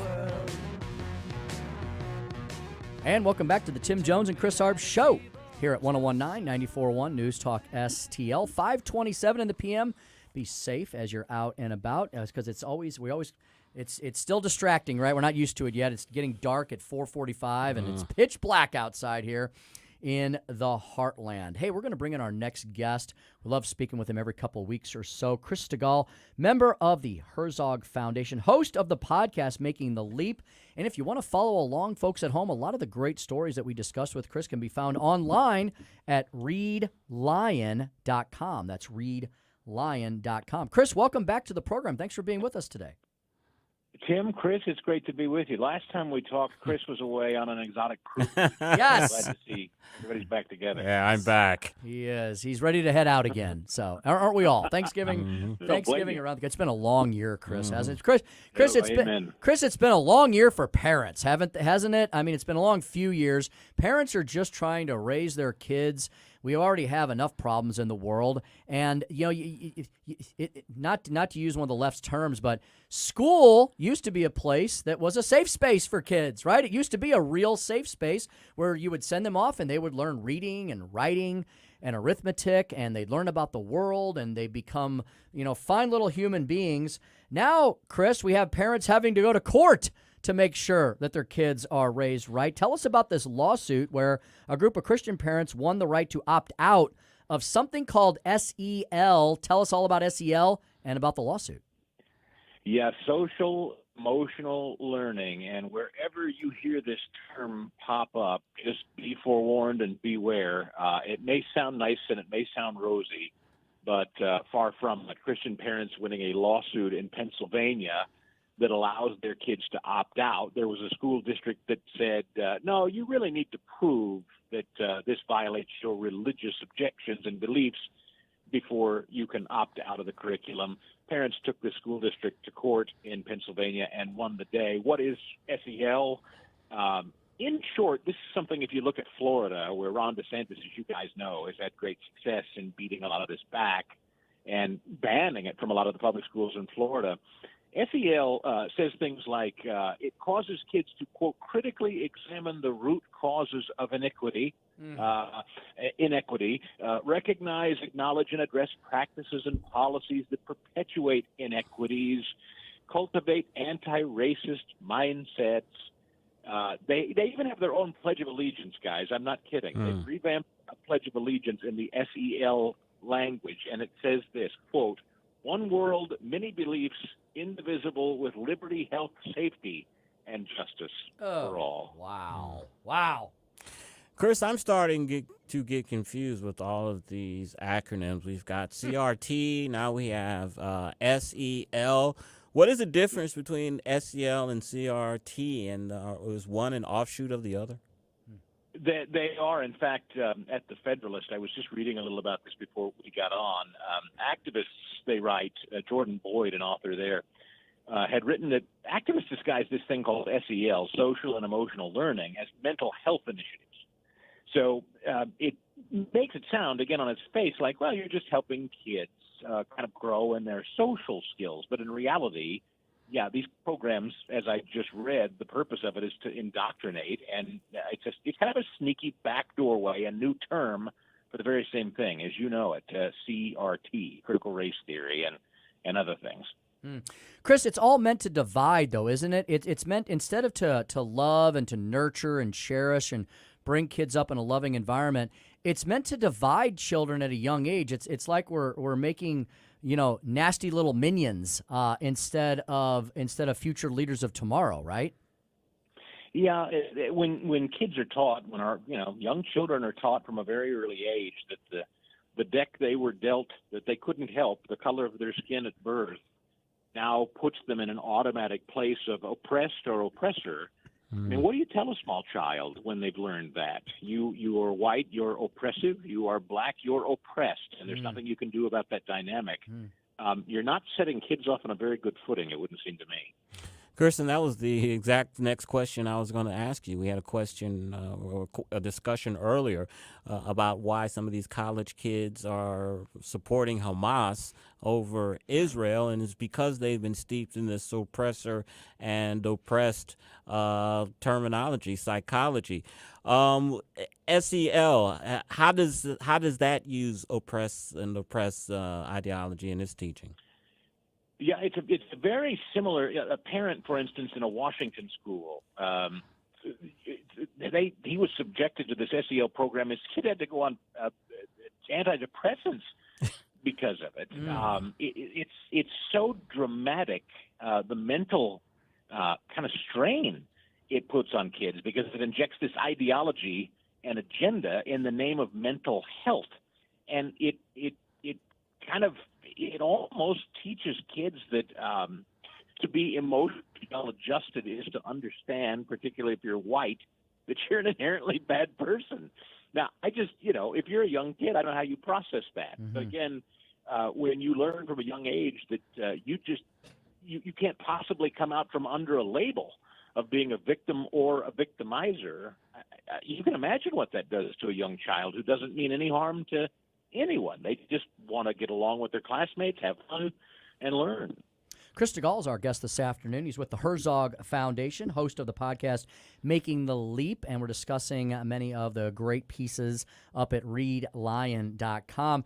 Chris, we talk about, it seems like a never-ending drumbeat of bad news. I saw a piece of great news up at the Lion today. There's an article titled Pro-Israel Rally in D.C. drawing nearly 300,000, highlighting the higher ed disconnect. Chris, I thought that's a unique way to frame it. Boy, the media wanted to show us all of these unruly, generally, ignorant college kids praising the Palestinians, which was kind of code for praising Hamas, chanting the genocide chant from the river to the sea.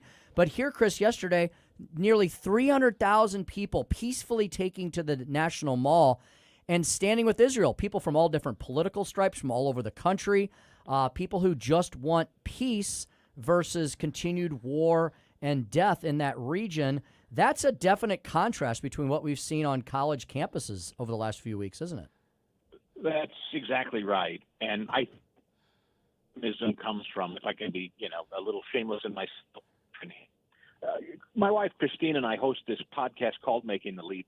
And over the last year, the whole focus of our show has been not only removing our daughter from public school and putting her in a private Christian education, but talking with families all over the country, guys, who have decided that if we want to correct this, if we want to save the direction of the country, if we want to right this ship and save our kids, quite frankly, we're the ones that have to do it. And putting them on a bus and sending them off to this factory where they're taught to hate, where they're taught this bigotry and this insanity, I think the only way we reverse course so that we know that our children will be part of that great display you just mentioned in Washington this week is if we teach them ourselves, because clearly a lot of K through 12 institutions aren't doing it anymore, and certainly our higher levels of education aren't doing it anymore.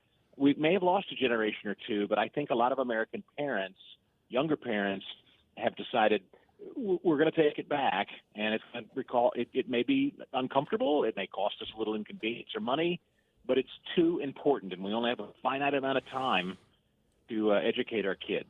Chris, you are segueing into my next question, and you may have answered it, but, with CRT and SEL being taught in our schools, and we see our test scores constantly going down year after year, is it time to just throw in the towel when it comes to public schools and they're done and do what you and millions of other parents are doing and taking their kids out of public schools and, in many cases, sacrificing and sending them to private schools?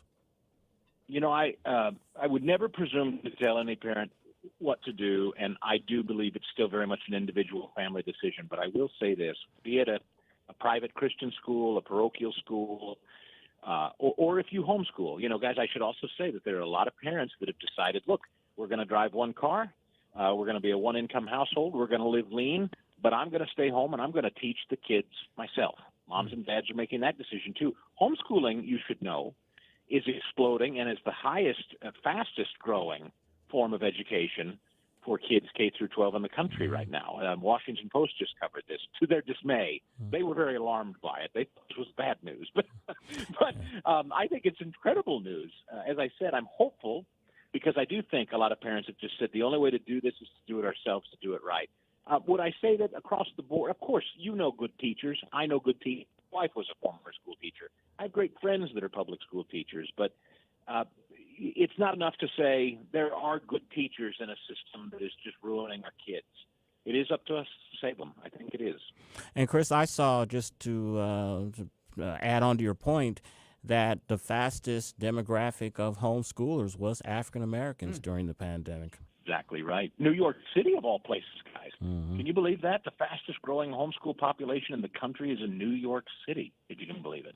That is really amazing. Chris, we know you got to take off a little bit early today, so we appreciate your time very much. We will continue the conversation and have a more extended one when we speak with you in a couple weeks or so. In the meantime, Chris, have a great Thanksgiving next week with you and your family, and thanks for everything that you and everybody at the Herzog Foundation does with and for us here at News Talk STL. Thank you. God bless you, gentlemen, both of you. I hope you have a happy Thanksgiving, and thanks for your time today. You too, sir. Thank you as well. You can check them out at herzogfoundation.com. You can also check out readlion.com, where Chris and his colleagues write a lot of great pieces that talk about parents and children and options for education. Yeah, they do great work at the Herzog Foundation, and they're a relatively new organization, but they are making a great impact with their various podcasts and publications. We're gonna have to maybe we can go on a road trip someday and do a live remote over there on the other side of the state, because my understanding is they built this beautiful new center in Smithville, just north of Kansas City, where the Herzog Foundation is now housed. And they have a lot of great speakers that come in, so maybe we can do something in conjunction with a speaker they bring in next year or something and do a little live remote over there. I'm always down for a good road trip. Yeah, that always. I think that, and we can get some barbecue. And Joey can go with us. Joey can go, yeah. You coming with us? Heck yeah. All right. You may have to. I don't know if you can wear the pink. So, I mean, it's okay. But. It's for breast. That is true. Breast cancer awareness Is month. Taylor Swift going to be there? She will not. Oh, I thought we were going to Kansas City. Okay, well, maybe I won't go. Maybe we'll get Kelsey. Yeah. Yeah, we'll get Travis Kelsey. So now, being the father of two daughters, Joey, I can say that pink looks good on you. Man, thank you. Yes, absolutely.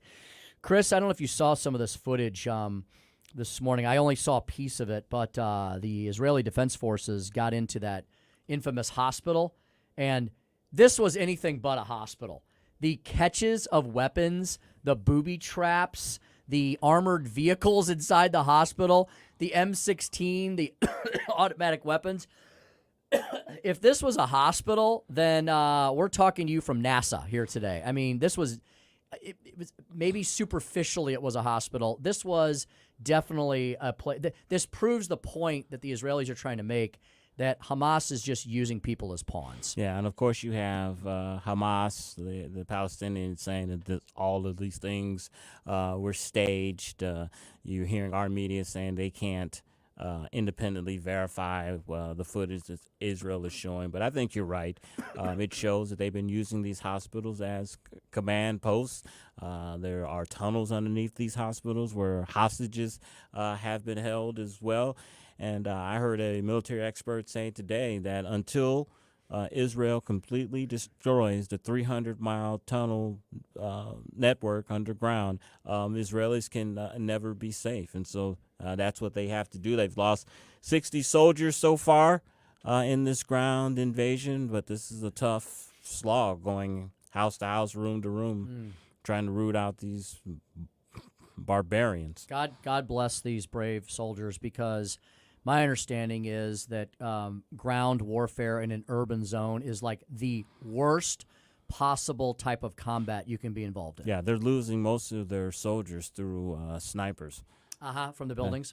That's where most of them are being lost. Yep, I'm sure they are. It's just it's disappointing to hear the least. And meanwhile, another story that doesn't get very much attention: the you know how we reported a few weeks ago on the fact that our troops, our U.S. troops who are stationed in the region, have been the subject of drone attacks by Syria and other Iranian proxies. You know how many?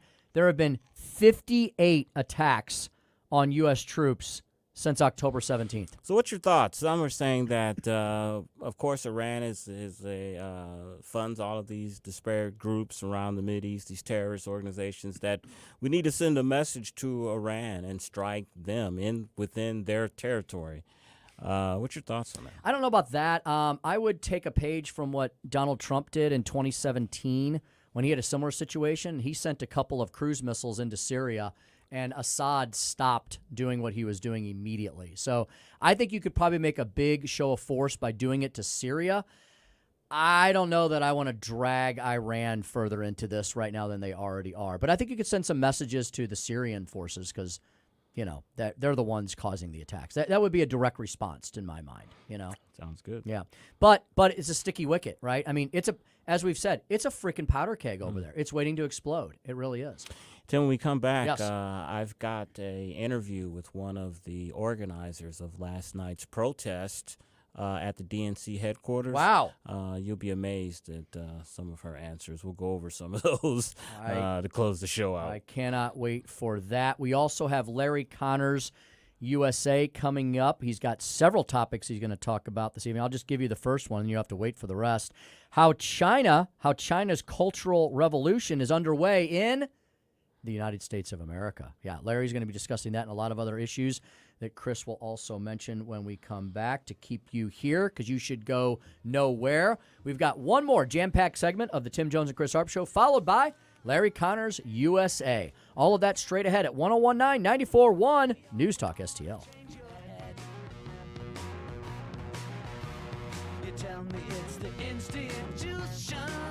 Follow Chris Arps on Twitter at Chris_Arps.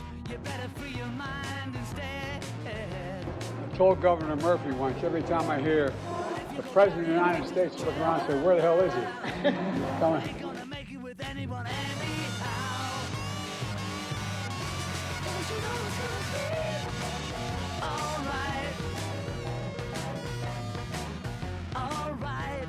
From the Michaels Flooring Outlet Weather Center. I'm First Alert 4 Chief Meteorologist Steve Templeton. We have a dry but cloudy evening, and then we'll get into a slight chance, about 15% chance for some spotty showers in the morning Friday. Otherwise, it will be a dry day, and the sun will come out later in the day, and it's mild early, 56. Doesn't warm up a whole lot from there, a high of 60 in the afternoon. And Saturday, sunshine and 57. We're back down to near normal temperatures for the weekend. 60 for the high Sunday with some sun to start and then clouds later in the day, but staying dry. That's the latest from the First Alert 4 Weather Center. I'm Chief Meteorologist Steve Templeton. Mike Ferguson in the morning. In St. Louis, you can set up a weed dispensary right next to a school. City Hall wants to change those rules. Should they? I've got the update for you on Thursday's show. Morning starting at 5:30 on News Talk STL. Getting a new floor for your home can be intimidating and a little scary. But that's not the case when you go to Michaels Flooring Outlet. Katie here, and my mom and dad used Michaels, and they had a great experience. They've been a locally owned and operated family business for more than 30 years. You want variety?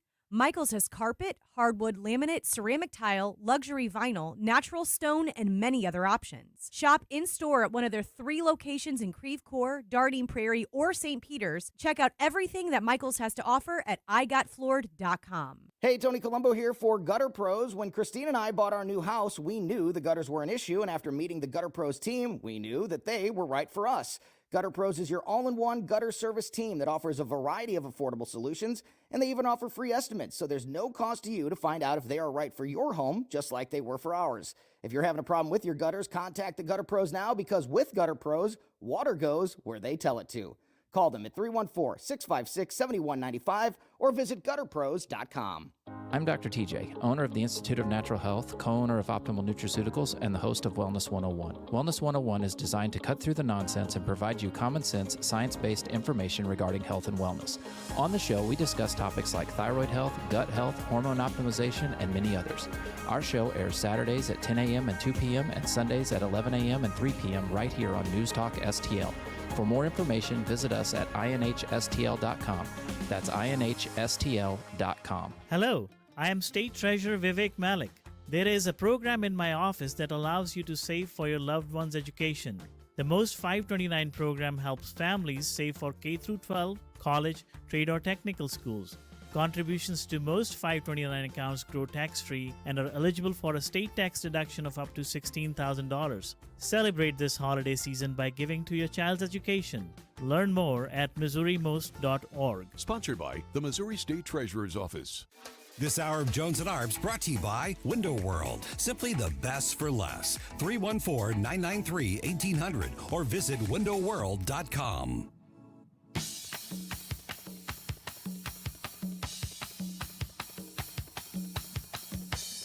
We give you news, analysis, opinion, and more. Only on News Talk STL.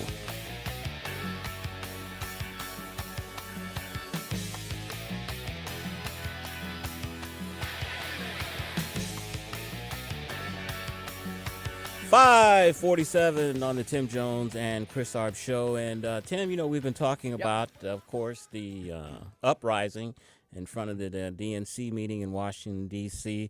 Political Magazine has a playbook kind of newsletter that they have sent out this afternoon with a interview of one of the organizers of this protest. Her name is Eva Borgwart. I can't make that up. She's the national spokesperson for If Not Now, and they were one of the organizers of last night's protest. I want to read you a couple of questions and answers that she came up with.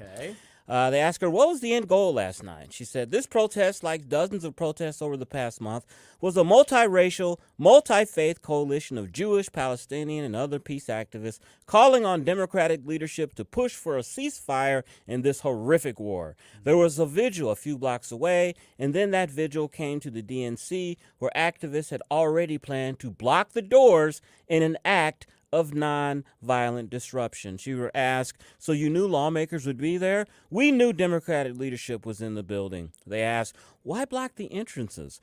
Our representatives have been ignoring us for the past month, and so the goal was to create one exit for the building that would allow peaceful protesters to speak with our lawmakers directly because they haven't been answering our calls. Shocker. Here's the one that we talked about in the DNC, the convention. It says, are you planning any activity around the convention? Yes. People are already making comparisons to the 1968 convention in Chicago. She said, Eva Borgwart said, how do you? Borgwart. Borgwart. Yes, Borgwart. I bet she's a real looker. Yeah, I can only imagine. She says, We're so mean. She said, we will continue to non-violently protest until we see a ceasefire. Okay. Some political leaders have accused our movement of being divisive, but this moment is one of incredible unity. 80% of Democrats are calling for a ceasefire, including Jews and Palestinians with loved ones in the region. And our movement is growing. So that's Eva Borgwart. Peaceful or maybe sometimes not peaceful protests, right? I mean, first of all, wouldn't people are going to be afraid when you're surrounding a building, a violent mob? You don't know if some of them have weapons. What if a fire would have broken out and there's only one entrance to get out? That could have caused many deaths. I mean, these people, and this is just an example of it, they just don't think, Tim. They go with emotion. This is what we're going to do. We're going to go surround the building and make our voices heard. What could go wrong? Yeah. We're going to yell Chris, at night. At night, exactly. in the dark, Exactly. when people's inhibitions are down, right? That's what happens. We saw it in the Ferguson effect. And let's maybe bring some fire as well, maybe some torches. And what could go wrong? And people among these people, yes, they may legitimately believe that this war is wrong and there should be a ceasefire. But among these type of people are anarchists and people who just want to infiltrate the crowd. Disrupt things just to be disruptive. And as you said, you always have to be cognizant of that, especially when you have these demonstrations at night. And, I don't want to be a fearmonger. Go ahead, be one. But I will.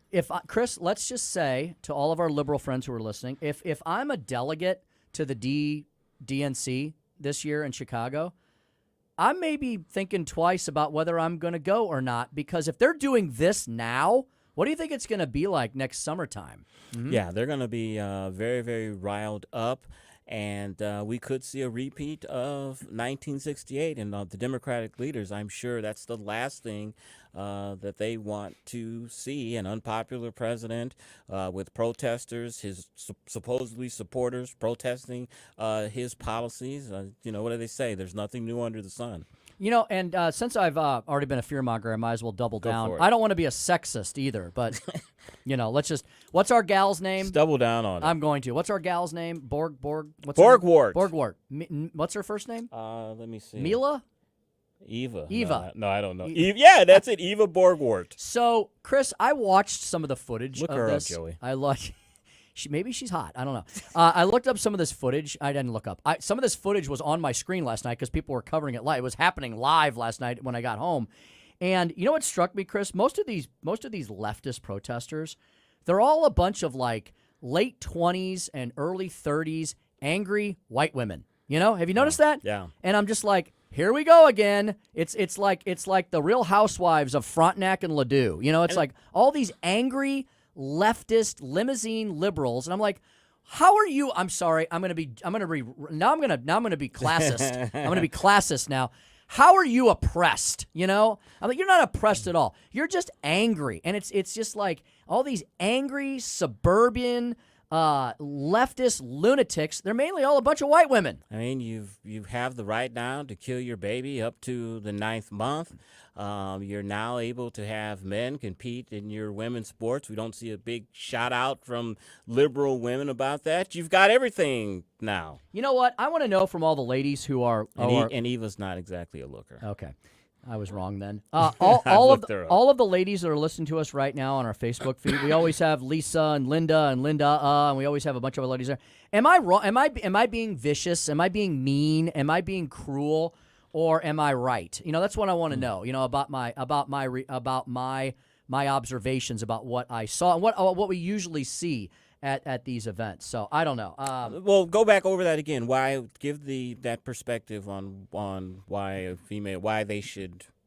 I'd like to know. I'd like to know what our women listeners think. If I was being sexist and misogynistic and paternalistic and unfair in my observation, that in a lot of these crowds, it's these younger-ish, angry, suburban, highly educated, Ivy League educated white women. Yeah.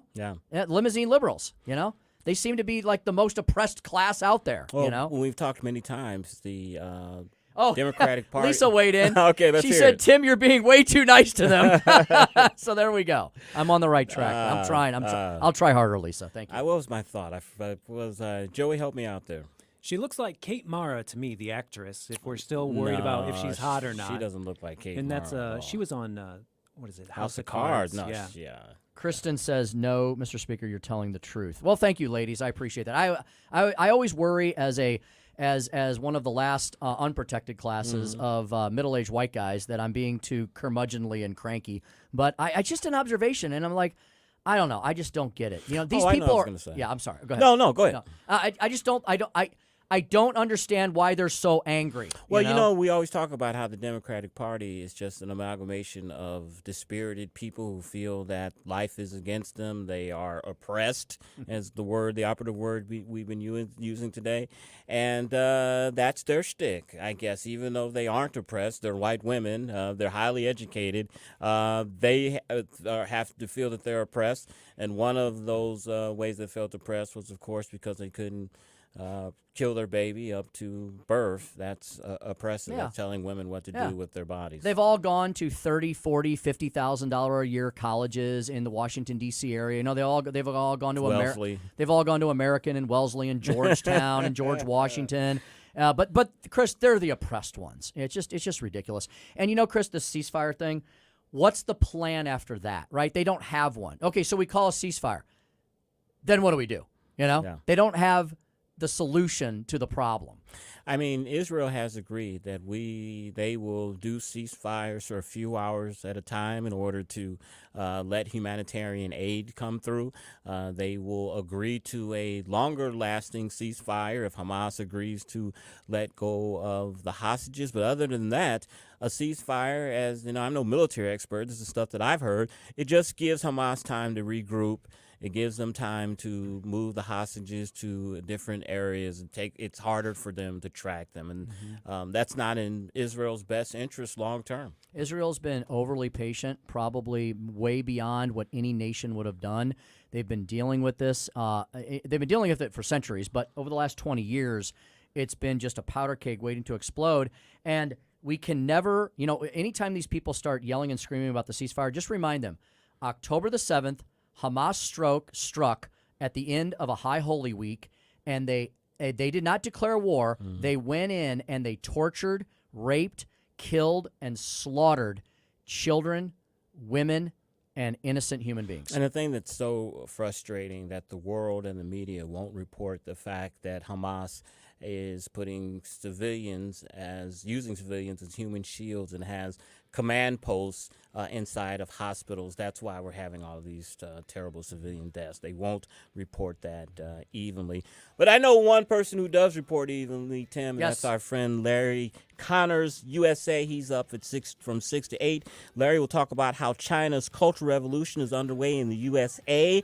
He'll talk about Israeli forces finding disturbing evidence of hostages held by Hamas, and Green Zealots want to get rid of cows. Are they willing to kill their pets? You're listening to the Tim Jones and Chris Arps Show on 101.9 94.1 News Talk STL. Drive safe. As winter approaches and we keep our energy-efficient homes closed, we are exposed to many different chemicals, molds, dust, virus, and bacteria floating throughout the air. Hi, I'm Everett Jones, owner of Jones Air and Water. Since 1995, Jones Air and Water has helped many breathe better and reduce allergens in their home and business. Call Jones Air and Water at 636-899-1040 or visit joneswater.com for more info. You can be a filter or buy a filter. Jones Air and Water on the web at joneswater.com. Hey, it's Tony Colombo for my friends at A Plus Plumbing and Drain, and they truly are our friends because they have done it all at our house over the years, from putting in a new faucet to installing a whole new bathroom from scratch. The team at A Plus has always done great work for a great price. A Plus Plumbing and Drain is a local, family-owned business that can take care of all your plumbing needs and specializes in new construction and home renovation.